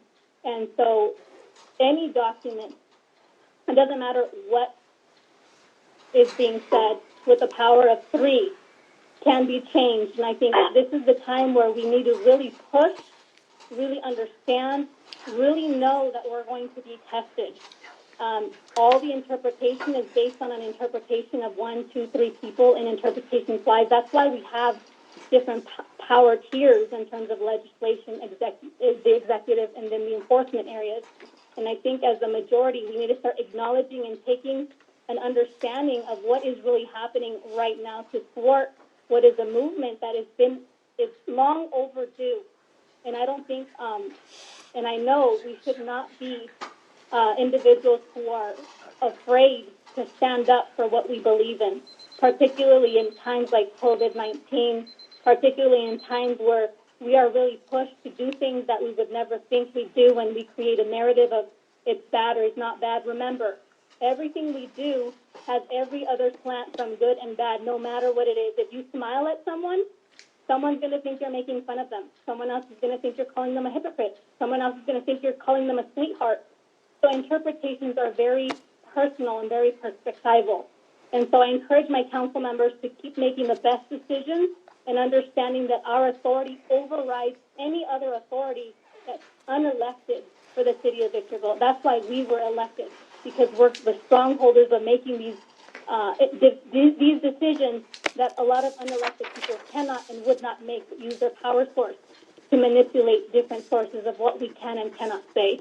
So I encourage you to keep standing up, keep doing what you know is right. You have that intuition and that gut feeling, follow it. Thank you.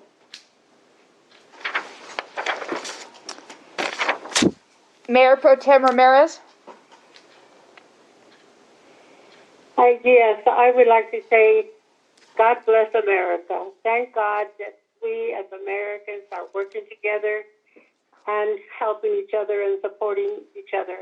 And I do want to thank the medical field, all those who are working hard to save lives.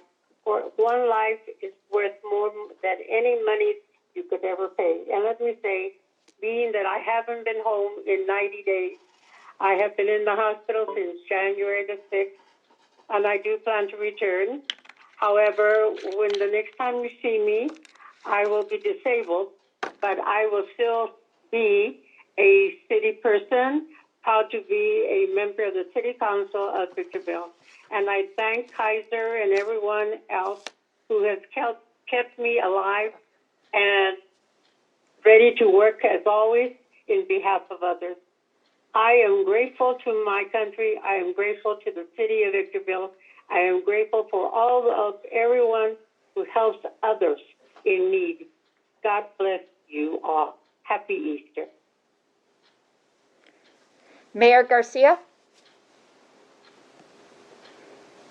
I just want to say thank you to our city staff, our city manager, and everyone, first responders, everyone, for the excellent job that they have done during this COVID crisis. And it's a real trying time. We're all trying to do the best we can and just trying to stay healthy. And I wish everyone else will do the same. Stay healthy, keep the distance, and I just want to say Happy Easter. And I sure hope that things get better and we have a better life from here on. Thank you, and I believe that's all we have before our council, before this meeting. Therefore, I adjourn the meeting.